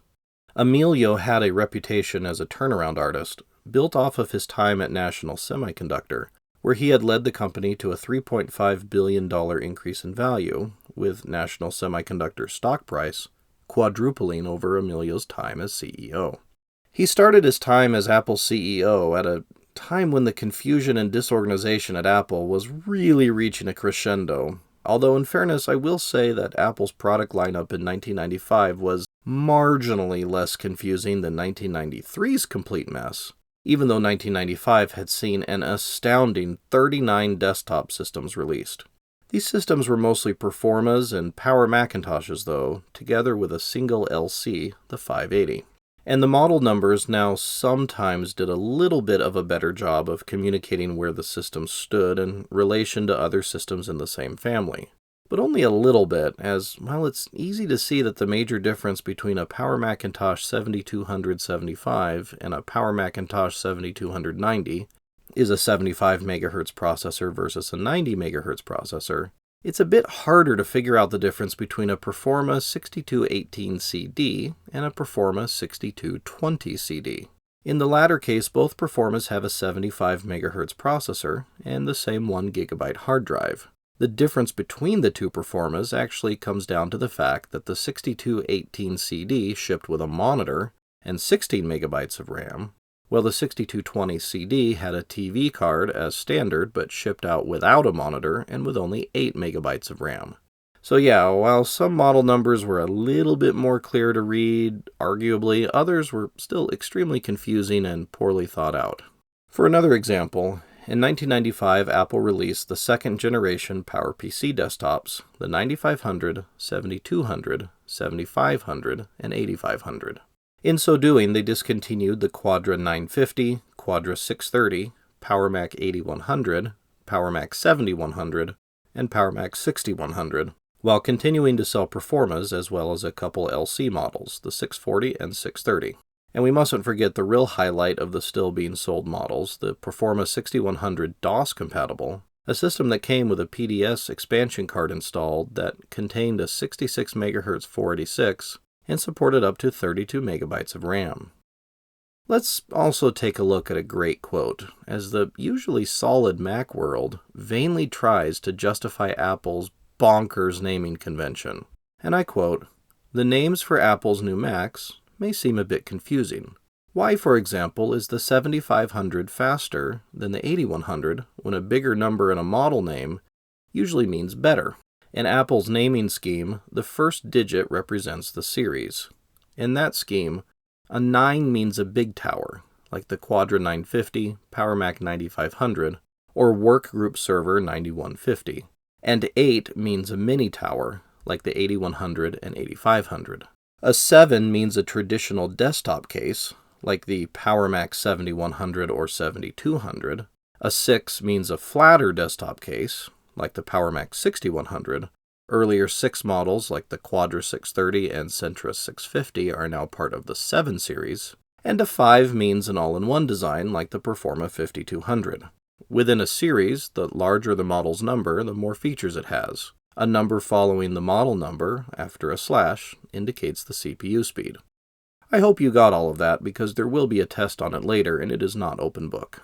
The standard-setting PowerBook that had done so much to create the modern concept of a laptop was selling well, but Apple was also struggling to balance supply with demand, as well as dealing with design problems, such as the aforementioned PowerBook 5300's catching fire due to its bad lithium-ion batteries. In 1995, Apple released a total of 8 PowerBook models across 3 PowerBook lines, but 5300 variations made up 4 of those models, and Apple's poor naming struck again, as customers who didn't mind the 5300's reputation had to figure out if they wanted a 5300-100, a 5300C100, a 5300CS100, or a 5300CE117. So at least Apple was just as bad with naming their laptops as they were their desktop systems. Overall, the hardware side of Apple remained a mess, and that's not even counting the lackluster marketing and a very poor match of inventory to demand. Really, the only bright spot was that when Amelio took over in early 1996, Apple had managed, as previously mentioned, to more or less successfully pull off its first hardware transition, moving from the 68K to the PowerPC. This transition, like the PowerPC to Intel transition a decade in the future, and the Intel to Apple Silicon series of processors 25 years later, were massive changes that required a great deal of work to pull off without breaking compatibility with the existing body of Macintosh software. Part of the reason why Apple was able to so successfully move to its own Apple Silicon line of processors was because it had already done these types of migrations 2 times before, and each time it got better at it. But even the first time, when the company really was in its darkest hour and it seemed like things were only spiraling further and further out of control, Apple still managed to pull off this complicated transition successfully. As with many things, it's important to keep some perspective on what Apple was doing wrong and what Apple was doing right at this time, although, of course, one of the things that got right with the transition, i.e. the PowerPC IDE that MetroWorks put out, was really only gotten right in spite of Apple, not because of it. Not that there wasn't plenty more hardware stuff going wrong at Apple at the time, what with the Newton project still eating up cash, and the Apple Pippin game console about to faceplant. Amelio states in his book On the Firing Line, My 500 Days at Apple, that keeping the Newton alive was costing Apple $60 million a year. And the Newton would continue to flounder until it finally arguably somewhat found its footing with the MessagePad 2000 and the eMate, and then was canceled. And I'm having to sit on myself so hard right now in order to keep from diving down the Newton rabbit hole. Way back at the start of the channel in 2017, I actually wrote a 1,500-word rough draft that covers the basics of the Newton's fascinating story. And it's been sitting there for the past 7 years, waiting for me to have the time and inclination to sit down and expand it out into a full documentary. So let's just say that when Amelio took over, the Newton was not exactly a bright spot in Apple's lineup.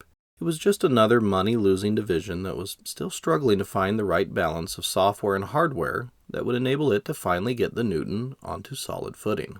So Amelio took over a company with significant challenges in both hardware and software.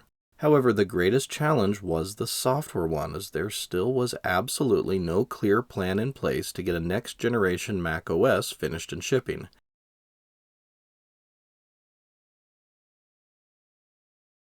Every single attempt to create a next-generation Apple operating system had failed or was in the process of failing.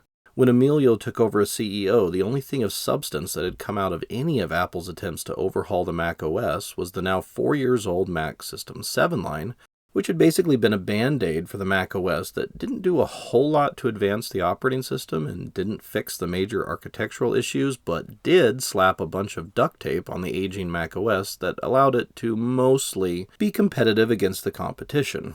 For example, with System 7, the macOS finally had a form of multitasking in the form of building the Multifinder extension directly into the operating system, although it was cooperative rather than preemptive, and had a lot of idiosyncrasies. Because it was a duct tape solution for the macOS's native lack of multiprocessing, it didn't play well with things such as Apple's Unix implementation, AUX, which, although it did let you simultaneously run Unix and Macintosh applications, doing this had the potential to basically collapse the macOS back down to its single-tasking roots, according to Byte Magazine, who warned that multiple tasks under Multifinder will not run reliably in conjunction with AUX. According to Apple's product managers for AUX, the Unix preemptive schedule can bring down Multifinder. Now, in fairness, this article was from 1990 when Multifinder wasn't directly incorporated into the macOS and wouldn't be until System 7 released the following year. However, I find it unlikely that Multifinder's behavior changed in this regard. Perhaps somebody in the comments can confirm. Did running AUX under macOS 7 prevent you from running more than one Macintosh application concurrently? The macOS with System 7 could also finally handle hard drives that were stuffed with lots of files and nested folders, but again, these and other improvements were simply band-aids, duct taped onto a system architecture that, while it still provided a superior user experience to Windows, was increasingly creaky underneath. These issues were not really dealt with in future versions of macOS 7 because Apple as it was then really couldn't deal with them. By the time Amelio took over as CEO, the most recent release of the macOS was System 7.5, and it had not materially fixed any of the macOS's issues. Because again, it wasn't really possible to fix the existing macOS. An entire rewrite was needed. Although System 7.5.2 was the first Macintosh operating system to carry the macOS title before the number, hence macOS 7.5. Although I do feel like I should, after hammering on macOS 7 the way I just did, spend a minute to give a bit of balance. I actually have quite a bit of experience with various flavors of macOS 7, as that was what came with our family Performa back in the mid-1990s. I liked the control strip System 7.5 added, and my first memories of getting onto the World Wide Web were made on that Performa, most likely still running some flavor of System 7 together with Netscape Navigator. System 7.5 included the necessary TCP/IP software to get onto the internet out of the box, called MacTCP of course, although it was quickly replaced by Open Transport, so I'm not sure which one I would have used. As a kid, I found System 7 easy to use, easy to play my games on. Reader Rabbit was and is awesome, as was Bolo, Armor Alley, Brickles, and many others including Wolfenstein 3D, and really didn't generate too many problems requiring me to seek adult assistance. It was usually pretty stable right up until it wasn't. Freezes were quite common when switching between applications, but if you only ran one thing at a time, I remember it being pretty stable. Multifinder's inclusion was definitely a band-aid, and running multiple applications at once was really just asking for crashes. And in the classic macOS, if an application crashes but somehow doesn't freeze the whole operating system, you still needed to reboot as fast as possible because you were then operating on borrowed time until a system-wide freeze hit. Apple's software woes were not going away.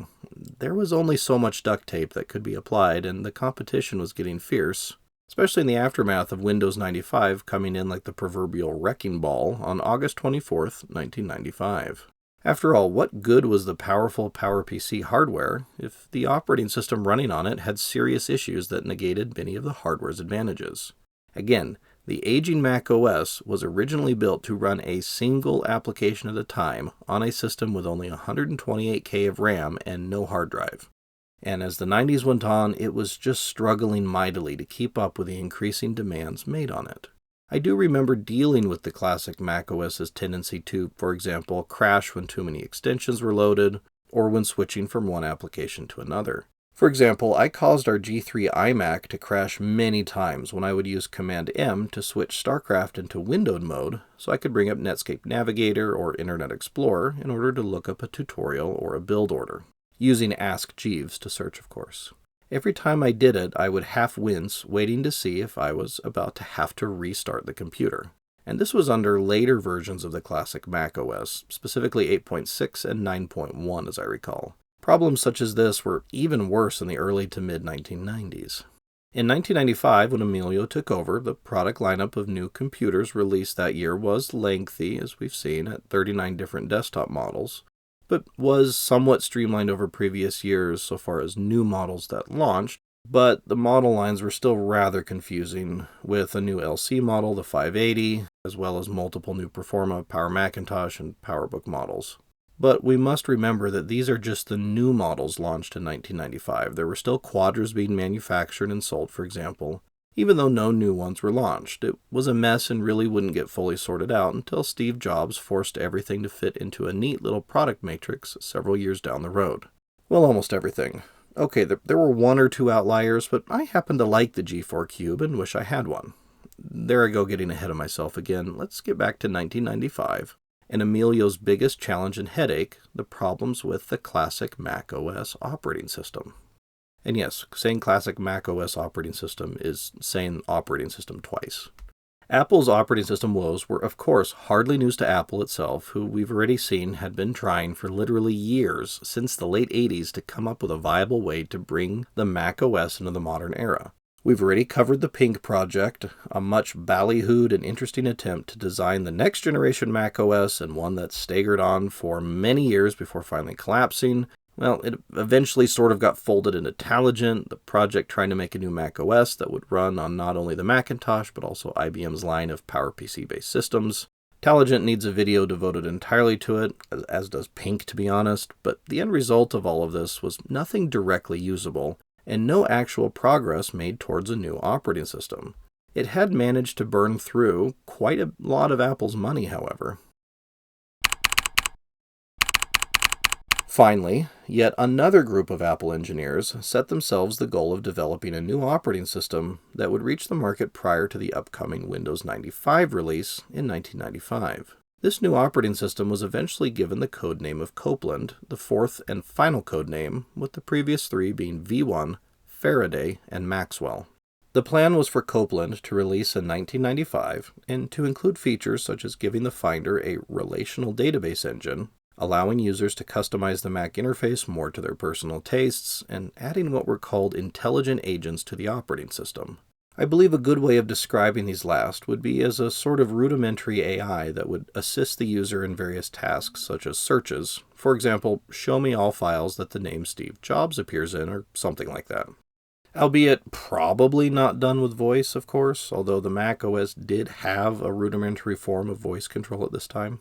Copland was supposed to be followed a year later in 1996 with an upgraded release called Gershwin, that would replace the cooperative multitasking of Copland and add proper preemptive multitasking as well as memory protection. These two features alone would go a long way to bring the macOS into the then modern computing era. Well, as usual with Apple, and to be fair, as was and is still typical of large software projects, Copland's schedule started slipping almost immediately.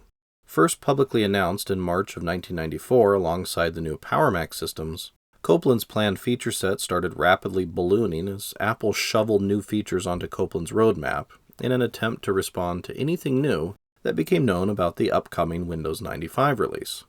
On November 17, 1995, 50 Macintosh developers got their hands on a beta release of Copland, with Apple promising that consumers would have Copland in their hands sometime in 1996. When 1996 came, Copland had ballooned out to a full 500 engineers and a $250 million annual budget, and the consumer release was still nowhere in sight. Gil Amelio took over Apple's reins in the middle of all this turmoil, and the flailing Copland project was one of the key problems he needed to resolve. Somehow. Apple's hardware needed to be trimmed, discipline needed to be brought to inventory. However, all of that would be for naught if the operating system those computers would run wasn't up to the needed standard.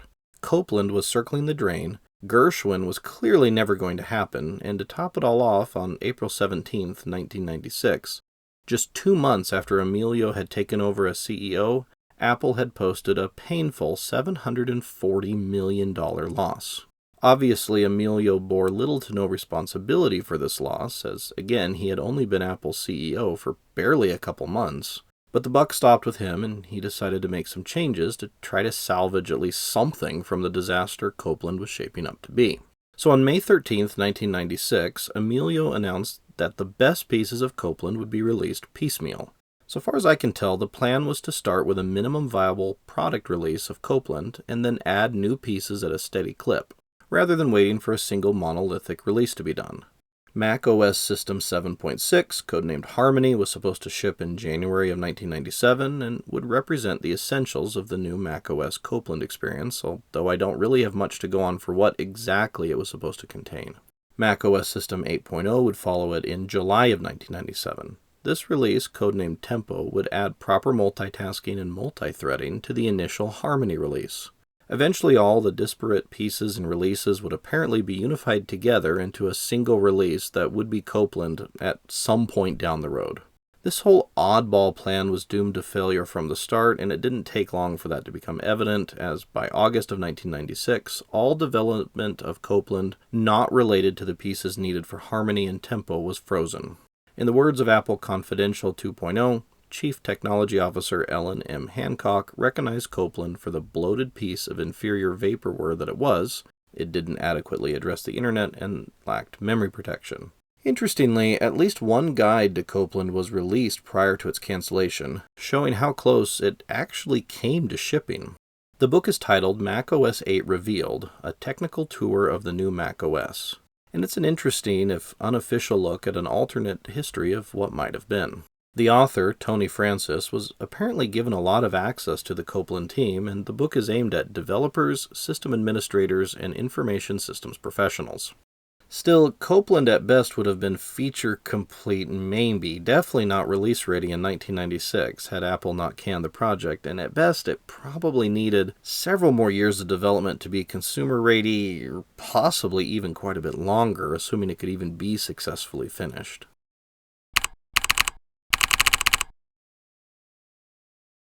So now Apple's latest plan to replace the aging macOS had once again face-planted, meaning a new approach was needed. Not just a new approach, but an entirely new strategy, since the current ones that it had involved developing a new macOS in-house were clearly not working out. But what to do? Amelio decided to state that he would announce Apple's new, or more accurately their newest, strategy for updating the macOS at the upcoming Macworld Expo that would be held in San Francisco on January 7th, 1997. And having said that, Amelio needed to, actually figure out just what strategy he was going to pursue. And it quickly turned into exploring an offering from a company founded by the former head of the Macintosh division at Apple.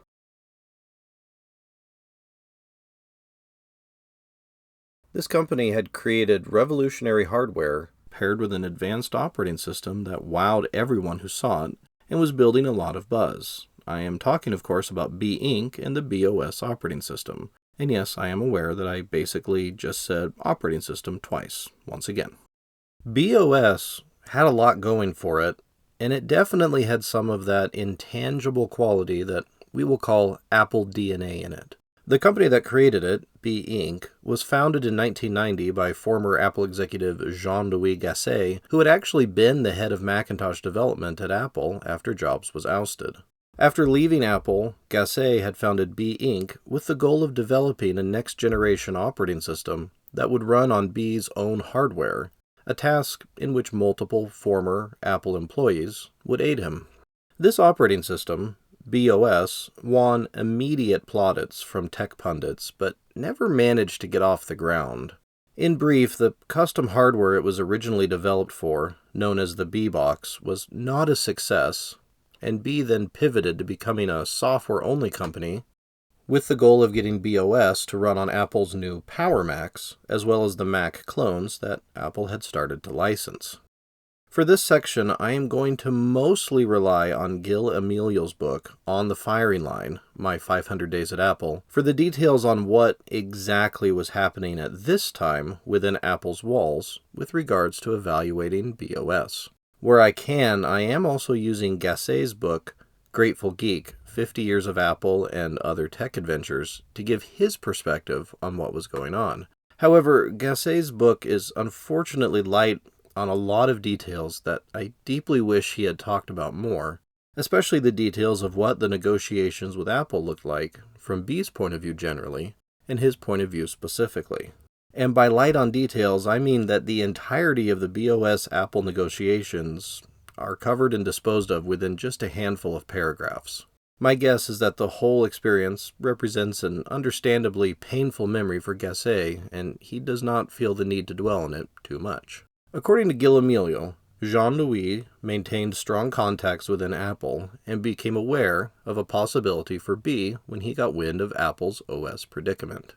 He came on strong about the virtues of the BOS as a solution for us, proclaiming it to be up and running, ready now, with a new complete version just weeks away. According to Gasset, seeing our software run on Mac-compatible hardware, and some Macs on the side, got tongues wagging. Why didn't Apple replace the aging, some people used worse words, macOS with a BOS core? Informal conversations started during the summer of 1996 and led to serious negotiations, including execs and bankers. However, when BOS started to be evaluated as a possible basis for the new Mac operating system, a number of issues quickly became evident.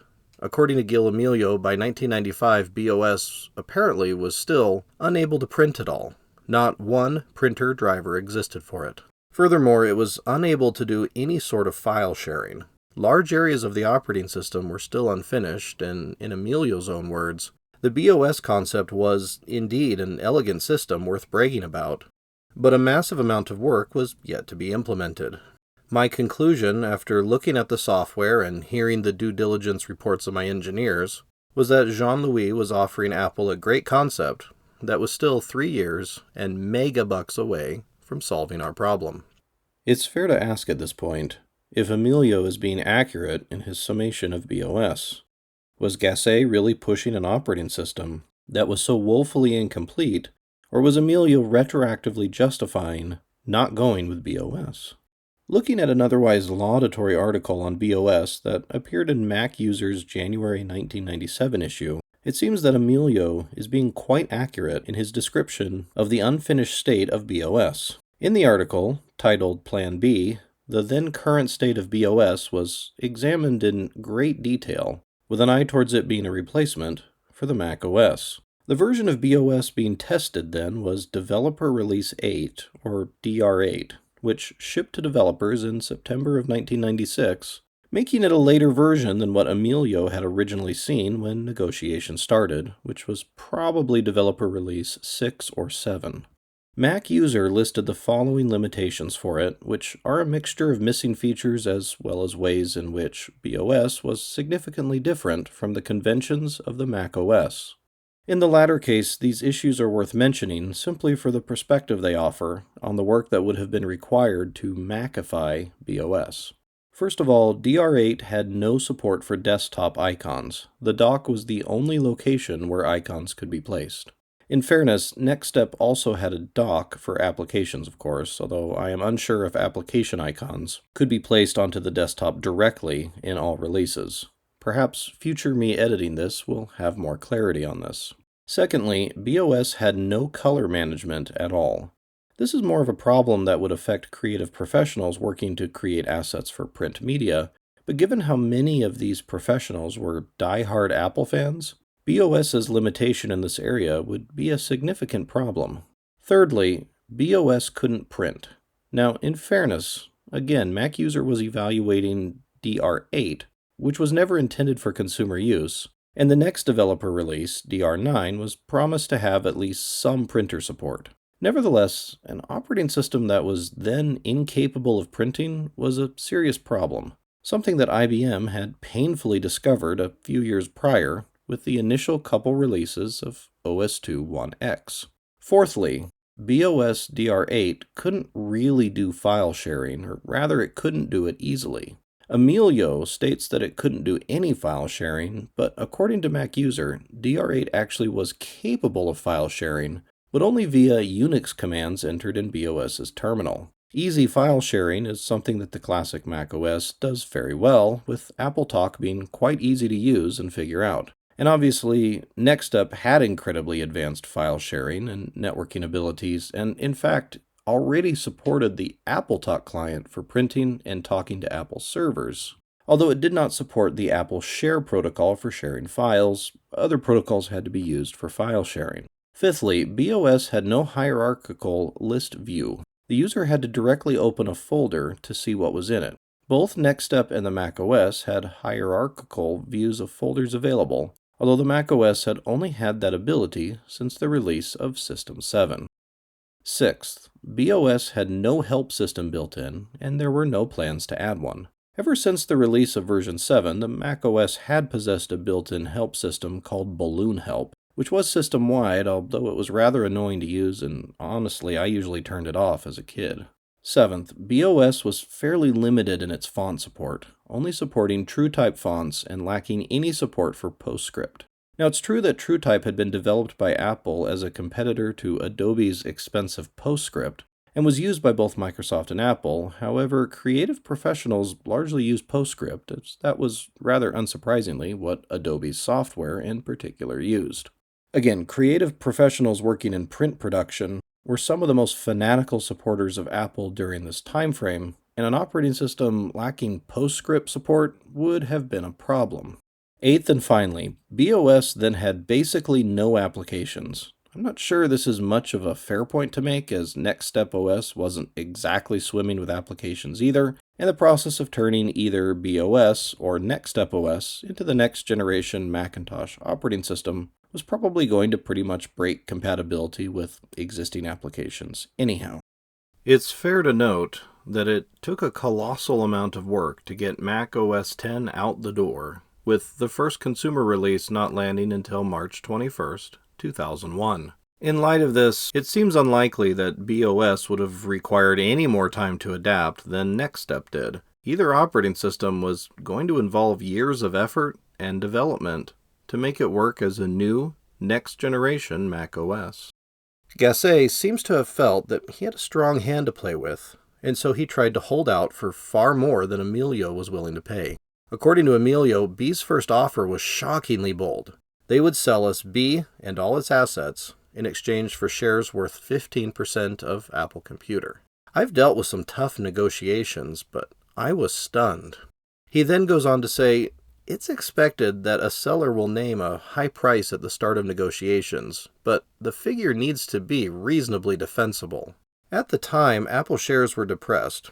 When investor confidence returned and the price came back to an even moderately realistic level, 15% of Apple would be worth something well north of $500 million. Our due diligence placed the B value at about $50 million.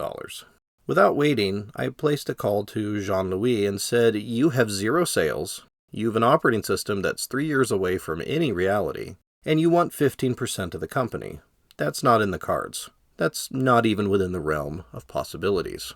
Amelio states that as negotiations continued over the course of the following weeks, Gasset dropped his price for B down to around $300 million, and Amelio raised his offer to $125 million. That still left a massive gulf between what Gasset was trying to get and what Amelio was willing to pay for a company that he felt was only worth about $50 million. After 5 months of negotiations dragging out, they still were little closer to a goal, with Amelio's final offer being a reluctant $200 million, and Gasset insisting on at least $275 million. Amelio says that, according to what he heard, Jean-Louis had been prepared to take the $200 million, but thought he could put on the pressure for even more. I was told, he said, "I've got them by the balls, and I'm going to squeeze until it hurts." After several fruitless months of going back and forth with B, and with rumors swirling around the press about the possible B acquisition, Amelio decided to see if he had another option, and decided to reach out to Steve Jobs.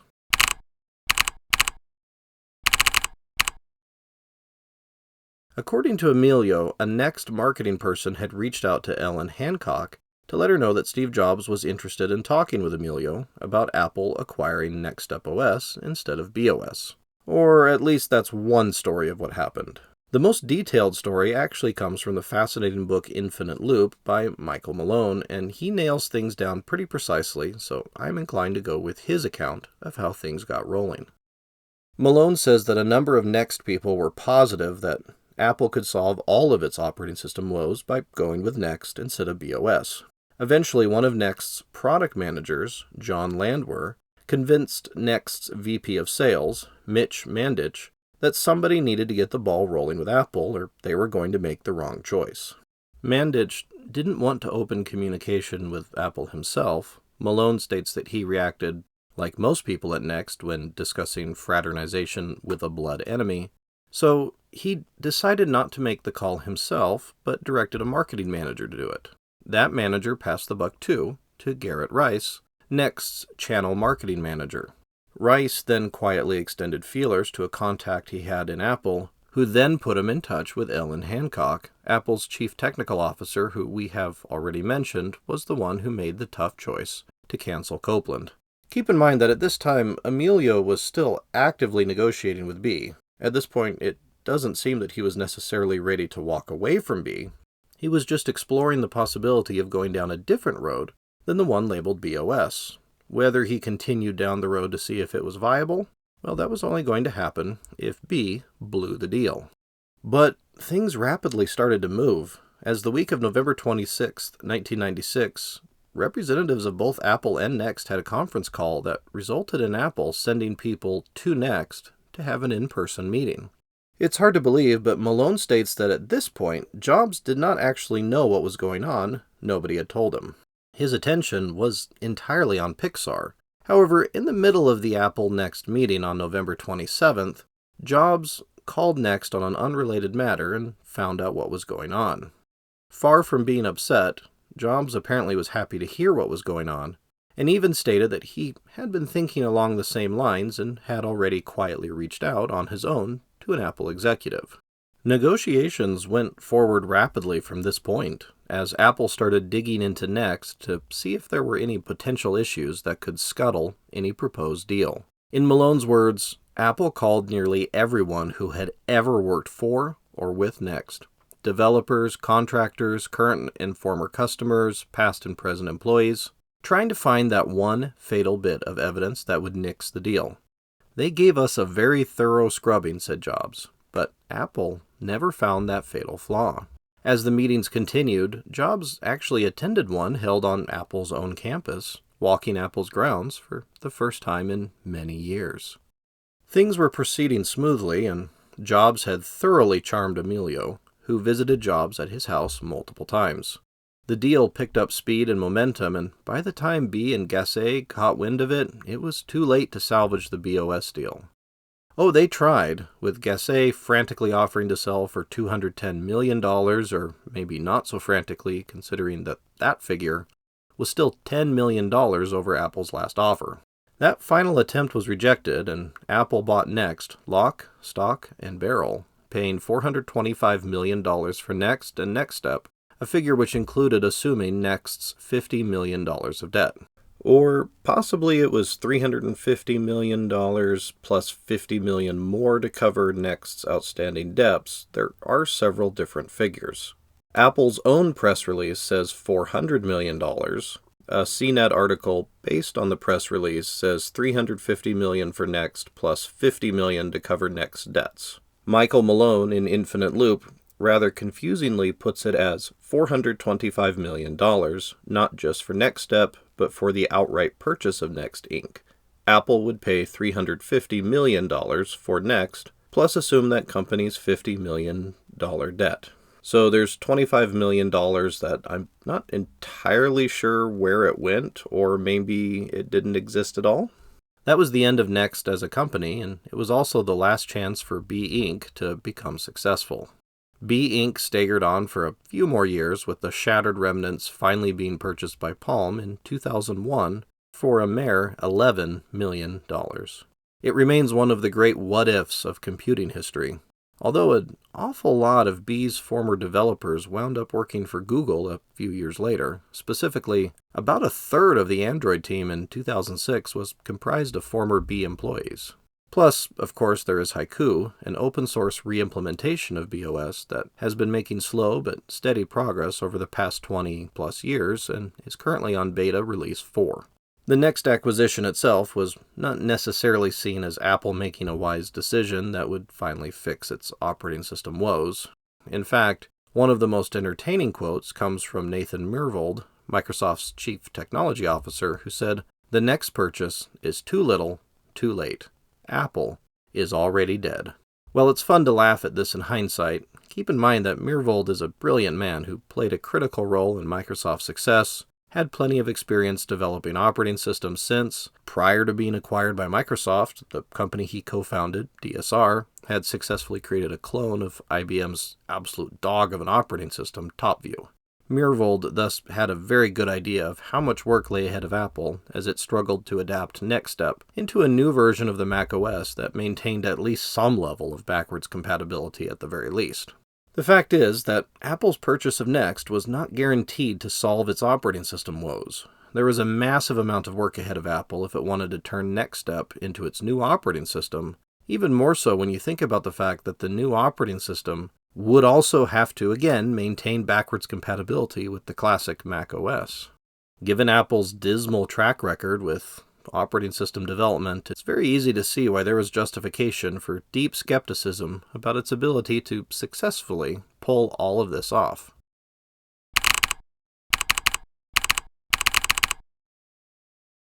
Once Jobs came back to Apple as an advisor, having collected a significant payout thanks to the purchase of NeXT, he started maneuvering to regain full control of Apple. This was something that Amelio seemed completely oblivious to. Apple entered further difficulties as the stock price fell. The cost of acquiring NeXT led to a major reported loss that would hit the second quarter of 1997. Then the massive CalPERS pension fund publicly attacked Apple as one of America's financial underperformers, and bad PR started to roll about Amelio's perks and pay as he oversaw a company apparently in rapid decline. Then the layoffs hit, as on March 14, 1997, 4,100 employees, representing 31% of Apple's entire employee base, were laid off in one fell swoop as Apple attempted to cut costs by $400 million. And there were other body blows as the press savaged Apple, with Wired in particular focusing its June 1997 issue on Apple's woes. The issue's cover showed a bloody Apple logo wrapped in thorns with a headline that just said, "Pray." For Amelio, his time was running out, and the axe fell on 4th of July weekend, 1997, as Apple's board fired him. Macworld reported on Amelio's ouster in the September 1997 issue under the title "Amelio Ousted," with the subtitle of "Uncertainty on Management, Profitability." In light of Amelio's ouster, Ellen Hancock also tendered her resignation, having stated in January of 1997 that she would only stay at Apple while Amelio was CEO. Her position's responsibilities were split between A.V. Tevanian and John Rubinstein, both of whom had previously worked for NeXT. Ellen Hancock's resignation was unfortunate, as she was formidably competent as Apple's chief technology officer and had played a frequently overlooked role in keeping Apple afloat during this era. Her decision to cancel Copland development was a hard but necessary one, and according to an article in MacUser, she had been dubbed the Iron Lady by some of Apple's employees. In the wake of Amelio's ouster, a former Apple marketing executive and industry analyst named Pieter Hartsoek actually stated that Hancock was probably the only person at Apple with the skill set to run the company. Hartsoek also made another comment that manages to be both breathtakingly wrong and simultaneously quite accurate, saying, The only person with an ego big enough to run Apple, apart from Larry Ellison, is Steve Jobs, but I don't think he wants it right now. Interestingly, Jobs didn't immediately assume the role of Apple's CEO. Fred Anderson, Apple's former chief financial officer, actually held the title of interim CEO. Jobs was supposedly just an advisor. In fact, Macworld's article on Amelio's ouster says that Steve Jobs also assumes an expanded role as advisor to the board on product strategy, marketing and sales, and business partnerships. Keep in mind that the lead times on magazines ensured that by the time the September issue of Macworld was out, events at Apple were already outstripping it. Jobs had quickly started acting as if he was CEO, and a flood of memos began heading out that were signed Steve and the executive team.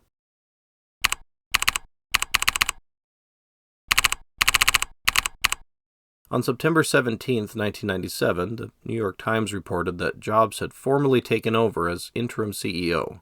The interim part was because Jobs was allegedly only going to stay as CEO until a satisfactory replacement could be found. Right.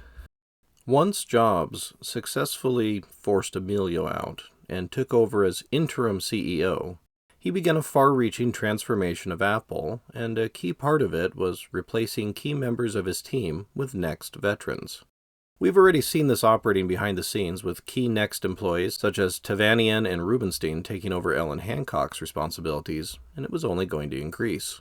This became such a well-known thing that Mac Addict made fun of it in their March 1998 issue, saying, "In an attempt to streamline company procedures and further cut back operating costs, Apple interim CEO Steve Jobs has simplified several formerly time-consuming processes. The application to become an Apple VP is now much shorter. Applicants need only answer yes or no to the question, 'Have you ever worked for NeXT software?'" Jobs also decided to kill off the Mac clones, which had largely eaten into Apple's own market share, as opposed to grabbing market share from Windows PCs. This was done by exploiting a loophole in the licensing agreement that allowed cloners to use the Mac operating system. Specifically, the agreement only mentioned macOS 7, so Jobs had the next update to the classic macOS relabeled to macOS 8, which cut off pretty much every clone maker apart from Power Computing, the largest of the Mac cloners. Power Computing honestly needs a video of their own, so I will again be very brief and just say that Apple bought back their license to use the macOS, as well as their customer list for $100 million in Apple stock and $10 million in cash. Power Computing went out of business shortly thereafter. Jobs now had Apple firmly under his control and didn't have to worry about any competition in the Macintosh space. He also canceled the Apple Newton in early 1998, sadly, just as it was beginning to finally shape up into a solid and successful product. But of course, the road to turning NeXTStep/OpenStep, more on that in a minute, into a new macOS was going to take time. Time during which Apple needed to keep its existing operating system patched together enough to at least keep its head above water, while Apple's developers worked furiously to build a new operating system off of NeXTStep. Or was it OpenStep? Let's take a minute to quickly revisit the NeXTStep or OpenStep question here. I'm going to refer to it as OpenStep going forward, as according to an old forum post, OpenStep for Mach and NeXTStep 4.0 are the exact same thing. The latest version of NeXTStep with the Mach kernel under it. The former name is preferred, but since Next just renamed it, most people haven't changed their speaking over yet. Basically what happened is that NeXTStep was renamed to OpenStep with version 4.2, which was the final version under development when Apple bought NeXT, and thus, well, you can use either term, and people including myself frequently do. Technically, OpenStep appears to be the correct term for what the new Mac operating system would be built off of. To quote another source, OpenStep is the successor of NeXTStep, with the OpenStep API independent of the operating system. Rhapsody was the code name for the new operating system of Apple with BSD 4.4 and OpenStep technology. Clear as mud, right? As we just mentioned, development of the classic macOS's replacement with an OpenStep-derived operating system had begun under the code name Rhapsody, with the challenging goal of not only finally giving Apple the next-generation operating system it so badly needed, but also maintaining compatibility with the existing body of classic Mac applications. And Apple, realizing how badly the Mac faithful had been burned by high-profile failures such as Copland, wasted little time in talking up the plans for Rhapsody. For example, they ran a 2-page spread in magazines like Mac Addict, at least as far back as 1997, explaining in pretty solid detail their plans for Rhapsody and what the NeXT acquisition was making possible. In this ad, they come right out and say, by acquiring NeXT software and adopting their kernel-based architecture, Apple can offer advanced system services such as true multitasking, protected memory, and symmetrical multiprocessing. Merging NeXT and the macOS will create a next-generation OS that will give our competitors something new to catch up to. Moving from talking about the more buzzword-heavy ideas such as protected memory, the ad makes sure to reassure any jittery Mac customers with heavy investments in classic macOS software that Rhapsody will support all currently shipping macOS-based systems. It will run the vast majority of existing macOS applications by hosting the complete macOS on the Rhapsody kernel. In short, Rhapsody will run your existing applications and utilities, read your files, recognize your current fonts and extensions, and play your movies and sounds. Rhapsody will deliver the kind of technology you expect from Apple. And we need to take a minute to talk about Rhapsody here, because the fact of the matter is that the original plan for Rhapsody was a failure. And the road to macOS 10 both does and does not run directly through Rhapsody. Confusing? Absolutely. I am going to go into a bit more detail on this in a bit, but the key thing to remember right now is that Rhapsody is not the same thing as what was eventually released as macOS 10. When you hear references to Rhapsody, they are not referring to macOS 10 directly, but rather to an intermediate operating system that was basically NeXTStep, had some superficial macOS design elements, essentially a Copland skin, and ran on both PowerPC and Intel. Classic macOS applications could only run under the PowerPC version, as the macOS compatibility layer, dubbed Blue Box, was only available in the PowerPC release. Of course, the PowerPC release was also the only one to actually get released, with the Intel version of Rhapsody only seeing developer preview releases, not full ones. In the original version of the script, I did not correctly differentiate Rhapsody and macOS 10, and thus, yet another delay in this video occurred as I corrected the script, recorded the new lines, and removed the incorrect ones.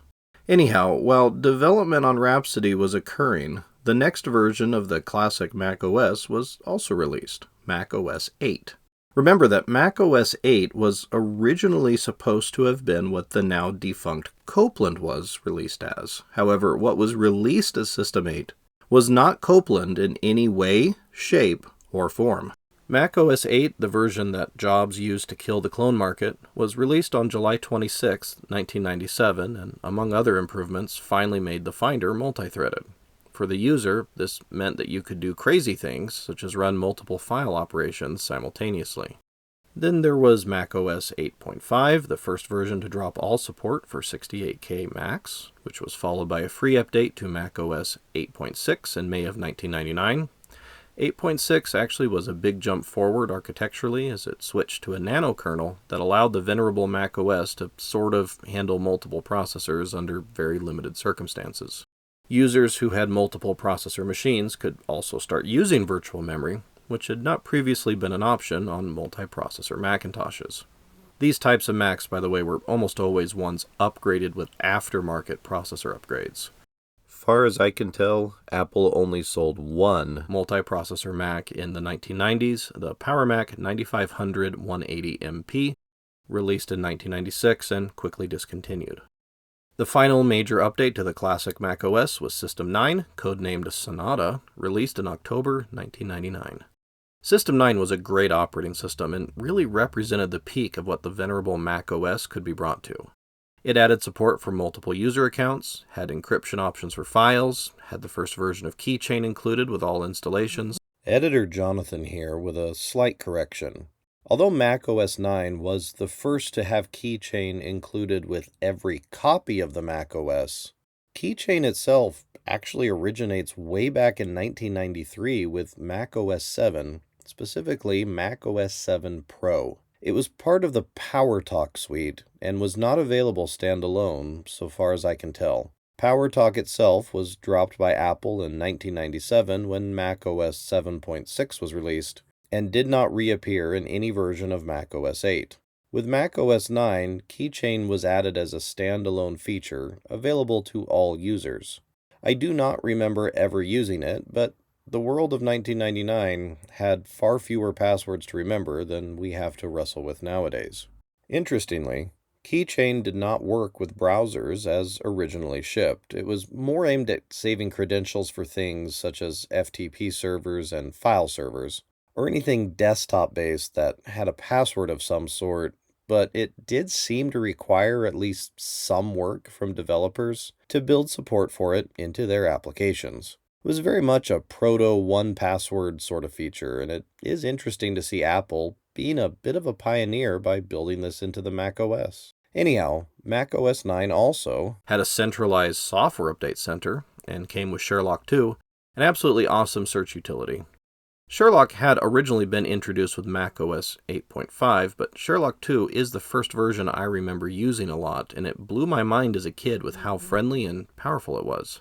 It's important to take note of this oft-overlooked part of the story, that while Apple was hard at work on Rhapsody, it also managed to deliver some solid updates to the classic macOS, ones that brought it to the peak of what it could do. That's a lot of juggling that had to be done, and I think Steve Jobs deserves a lot more praise for this part than he typically gets. Although, of course, Jobs wanted to hurry up and bury the classic macOS as soon as possible, which he literally and figuratively did at Apple's 2002 Worldwide Developers Conference.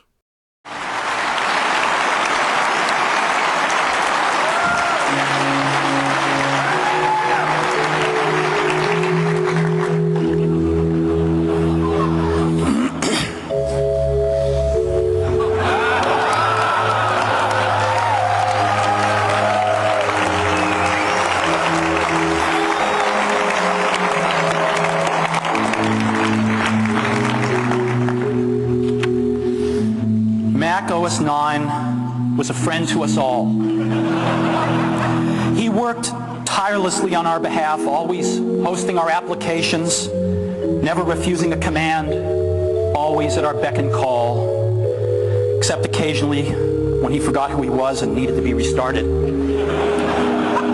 macOS 9 came into this world in October of 1998 for a suggested retail price of $99. And was perhaps the best internet OS of his generation. Hundreds of retailers held special midnight madnesses to celebrate his birth. He was mentor to many younger technologies, including Sherlock, Keychain, and auto updating. He helped make them into what they are today. He was a humble guy, too. Meanwhile, work on Rhapsody was continuing alongside the continued development of the classic macOS, but all was not going as smoothly as had originally been planned. So let's talk a bit more about Rhapsody. Once again, we have a subject that merits an entirely separate video, so I am going to attempt to just stick to the highlights here. Rhapsody was essentially OpenStep 4, or NeXTStep 4, just with the Copland appearance grafted onto it. The later Aqua interface of macOS 10 is not a part of Rhapsody at all, nor is Cocoa or Carbon. Rhapsody has two major parts, dubbed the blue box and the yellow box. As previously mentioned, the blue box was the compatibility layer for classic macOS applications, running them in a virtual machine. The blue box was not only compatible with PowerPC macOS applications, but also could generally run applications targeted at Apple's previous 68K architecture. Any badly behaved classic macOS application could, at worst, crash the blue box virtual machine, rather than Rhapsody as a whole. However, using the blue box was a bit clunky since you had to toggle between the Rhapsody desktop and the macOS desktop. There was little to no attempt made to hide the fact that you were running two operating systems at once, Rhapsody and macOS. The yellow box was essentially just OpenStep, overlaid with the Copland appearance. Again, this is not Aqua. The cross-platform APIs of OpenStep were underneath the Copland appearance, and for this reason, yellow box applications were compatible with any operating system that could run OpenStep, including Windows and Solaris. And it was yellow box that developers would have to target their applications for if they wanted to take advantage of all of Rhapsody's advanced features. The blue box was simply an emulated version of the classic macOS, warts and all. According to one contemporary source, Apple bragged that developers could actually just create a single large binary for a given application that would contain the necessary code for multiple operating systems. Apple also stated that Yellow Box for Windows would not have a licensing fee, enabling developers to create cross-platform applications without incurring additional costs. As of May 1997, Apple's plans for releasing Rhapsody called for a staggered release, starting with a bare-bones developer release coming out in mid-1997. This initial release would lack the blue box and would only support a couple Power Macs. Lacking the blue box, it would probably be little more than NeXTStep 4 plus the Copland skin.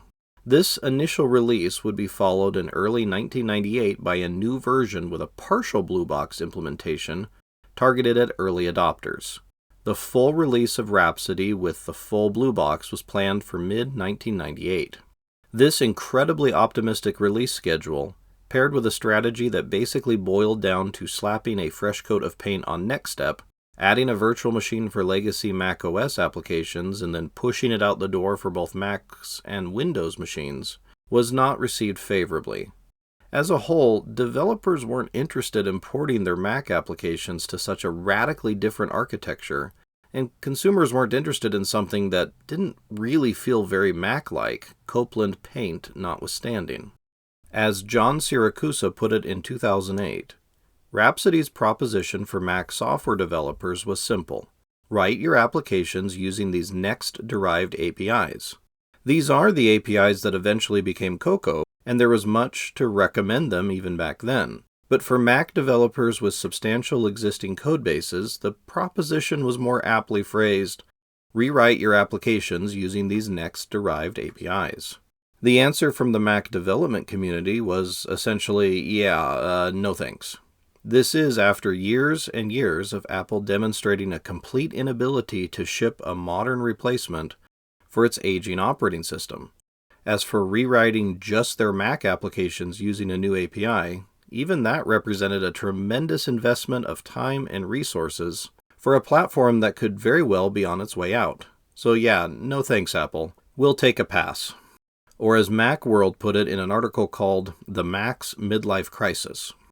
To take advantage of the new OS's features, developers would have to rebuild their applications essentially from the ground up in the yellow box, the NeXT development environment. And that's where Rhapsody stalled. Key developers like Adobe Systems and Macromedia didn't want to spend several years developing applications for an untested operating system that almost nobody was using. Instead, Mac developers wanted their current Macintosh applications to run in a modern OS environment without being wholly rewritten. And this is where Carbon enters the picture, a new API born from the ashes of Rhapsody's Blue Box. Carbon would allow Mac developers to basically just recompile their existing applications, turning them into native Mac OS X applications that could take advantage of all of the new features. And yes, this is where OS X tends to start getting used, with Macworld stating in August of 1998 that Mac OS X was perhaps best described as the offspring of Mac OS 8 and Rhapsody. Classic Mac applications would still work in Mac OS X, however, they would still be running in a virtual machine that one misbehaving application could take down. It would be transparent, however, rather than Rhapsody's way of forcing the user to switch between two different screens, one with Rhapsody's desktop and icons and one with the emulated Mac OS's desktop and icons.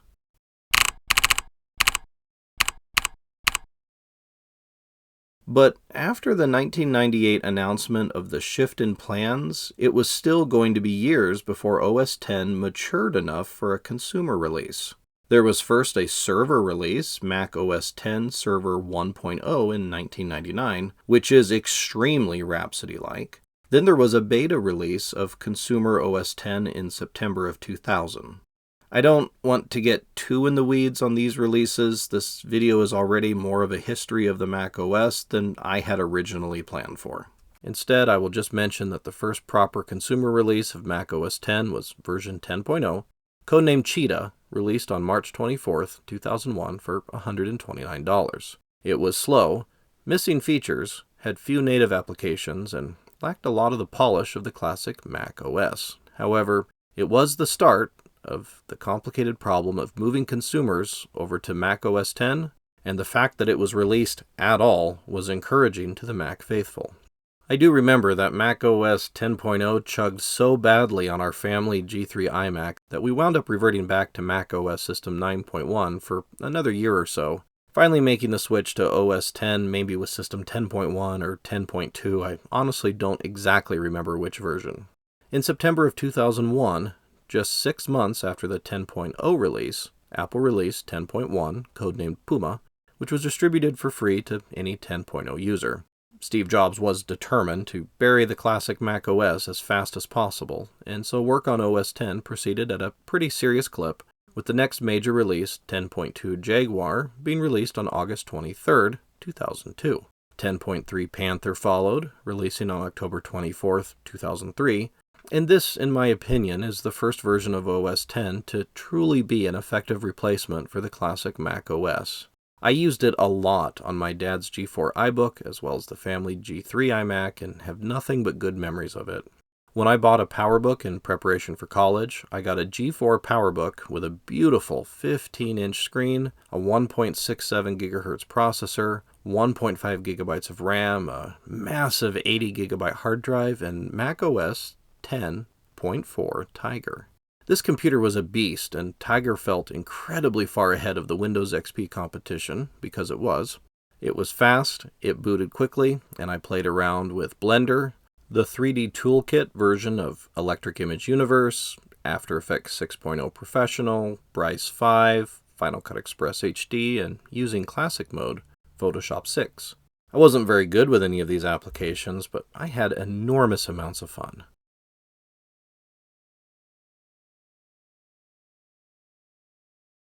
A key part of developing software for NeXTStep was Interface Builder, a very advanced object-oriented development environment for building interfaces. The NeXTStep version of Interface Builder gave birth to Interface Builder for building macOS 10 applications, and in 2008, a special version of Interface Builder was released for use in creating iOS applications for the iPhone.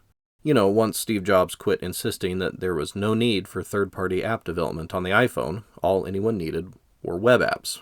There was also a version of Interface Builder for use with OpenStep back in the day, separate from NeXTStep. If any of my viewers use that version, please do leave a comment on how it compared with the NeXTStep version. Did it feel and look exactly the same? NeXTStep's legacy is far more widely spread than simply being the basis for Apple's highly polished and feature-rich OS X operating system. NeXTStep's children are widely used across the computing world, whether it's iOS for iPhone, iOS for iPad, or tvOS for the Apple TV. Editor Jonathan here. Technically, iPadOS is its own separate thing these days. It's not just iOS for the big screen anymore. Then there is watchOS and visionOS, and it's not even macOS 10 anymore, as the Macintosh operating system was rebranded to just macOS back in 2016, dropping the Roman numeral entirely. However, when Steve Jobs unfortunately passed away in 2011, it was just macOS 10, iOS, and Apple TV software, the latter of which was based on iOS and was later renamed to tvOS. At the time of Jobs' passing, iOS was rapidly becoming Apple's main operating system focus, the basis for not just the iPhone, but also the iPod Touch, RIP, iPad, and, as previously mentioned, Apple TV. The different implementations of iOS itself on each of these platforms traces its heritage back to the original iPhone in 2007, which ran a cut-down version of the full macOS 10 operating system. This was in stark contrast to other smartphones of the era, such as BlackBerry, which ran tiny operating systems that were originally built to run on the low-power, low-capability devices of the 1990s, and were then scaled up with successive layers of new code as device capabilities increased. Although in fairness I must add that while Windows CE was built to run on the slow mobile hardware of the 1990s, it did implement a lot of Win32 APIs and was a reasonable attempt to put the power of Windows 95 into the palm of your hand, given the limitations of the day. I'm actually quite fond of my 1997 HP 320LX, although you really need CE 2.0 on it for it to actually reach its full potential. Not that that has anything to do with this video, but as I write these words, I have been also working hard on a script covering the 320LX and Windows CE 1 and 2, so it's somewhat prominent in my mind right now. By contrast, Apple started with OS X and started simplifying it down to where it could run on a small handheld. OS X was only a few years removed from NeXTStep/OpenStep when Apple's engineers started working to get it to run on a handheld, and its power and flexibility played a key role in making the iPhone a success.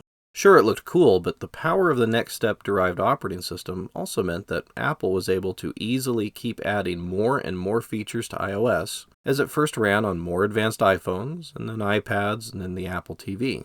Each time, iOS was able to keep up with the increased demands on it. By contrast, RIM and Microsoft both felt that they had reached the limits of what the aging BlackBerry OS and Windows CE could be made to do, and thus both companies attempted to transition to a modern, powerful operating system that could better handle the demands of modern hardware. Both attempts failed, and BlackBerry 10 and Windows Phone 8 joined their respective predecessors in the adjacent graveyard to most of Google's products. It is not overstating things to say that without Apple's purchase of NeXT, there is a very high chance that they would not be here today. And even if they were still around, they undoubtedly wouldn't be nearly as prominent or valuable a company. The foundation for Apple's success in the late 2000s was laid with the acquisition of the NeXTStep/OpenStep operating system to get Apple a modern operating system and Steve Jobs coming back as CEO. Not that the latter occurrence was foreseen at all by Gil Amelio when he signed off on the acquisition of NeXT. In the end, Steve Jobs had the last laugh that he had wanted so badly when he was forced out of power at Apple in 1985. His company was purchased by Apple for a large sum that put a significant amount of money in his pocket. His technology was used to create a sleek new Apple operating system, and he got to publicly be Apple's savior, pulling it back from the brink and leading it to success after success. Jobs' time with NeXT also gave him some perspective on the value of not trying to jump out too far ahead of available technology. The iPod wasn't the first portable MP3 player, the iPhone wasn't the first smartphone, and the iPad wasn't the first tablet. However, each of these was revolutionary when it came out because it brought together a bunch of existing technology into a new and clever device that avoided being overly complex to the user while also being reasonably affordable. I remember how shocked a lot of people were when the iPad came out for only $500 instead of closer to $1,000. Mind you, I was a broke college student at the time, so I couldn't afford that any more than I could have afforded it at twice the price. The failure of NeXT played a large role in making Steve Jobs the CEO that Apple needed to reinvigorate itself. Although obviously he didn't get everything right when he came back to Apple, the G4 Cube being a particularly noteworthy misstep, one that was very reminiscent of some of NeXT's systems in that it looked great, but was incredibly overpriced and lacked a clear niche. That said, I really want to get one at some point, maybe to run a FileMaker 6 database holding my library or something like that, preferably hooked up to one of those massive CRT Apple Studio displays. And that's the end of the story of Steve Jobs and NeXT. I want to give a huge thanks to not only everyone who's been patiently waiting for this to come out for the past few years, but also to the people who reached out to me and offered to help out with the research.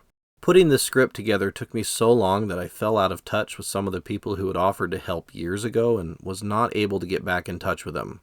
That's 100% on me, and I want to make it very clear how much I appreciate everybody who reached out or left a useful comment on the original video. You guys are awesome. I know it's been a long wait, but I really wanted to do justice to the second half of NeXT's and Steve Jobs' story, and not release anything until the script and research was as good as I could make it. In the final analysis, only you, the viewer, can judge whether I was successful or not. As a final thing, I'd like to call out Infinite Mac for being a great resource for playing around with old Mac and NeXT operating systems directly in your browser. It's an amazing site and I highly recommend it. Thanks for watching. If you enjoyed this video, please hit the like button and consider subscribing to the channel. And if you'd like to toss a coffee my way, we do have a Buy Me a Coffee set up, link in the end screen.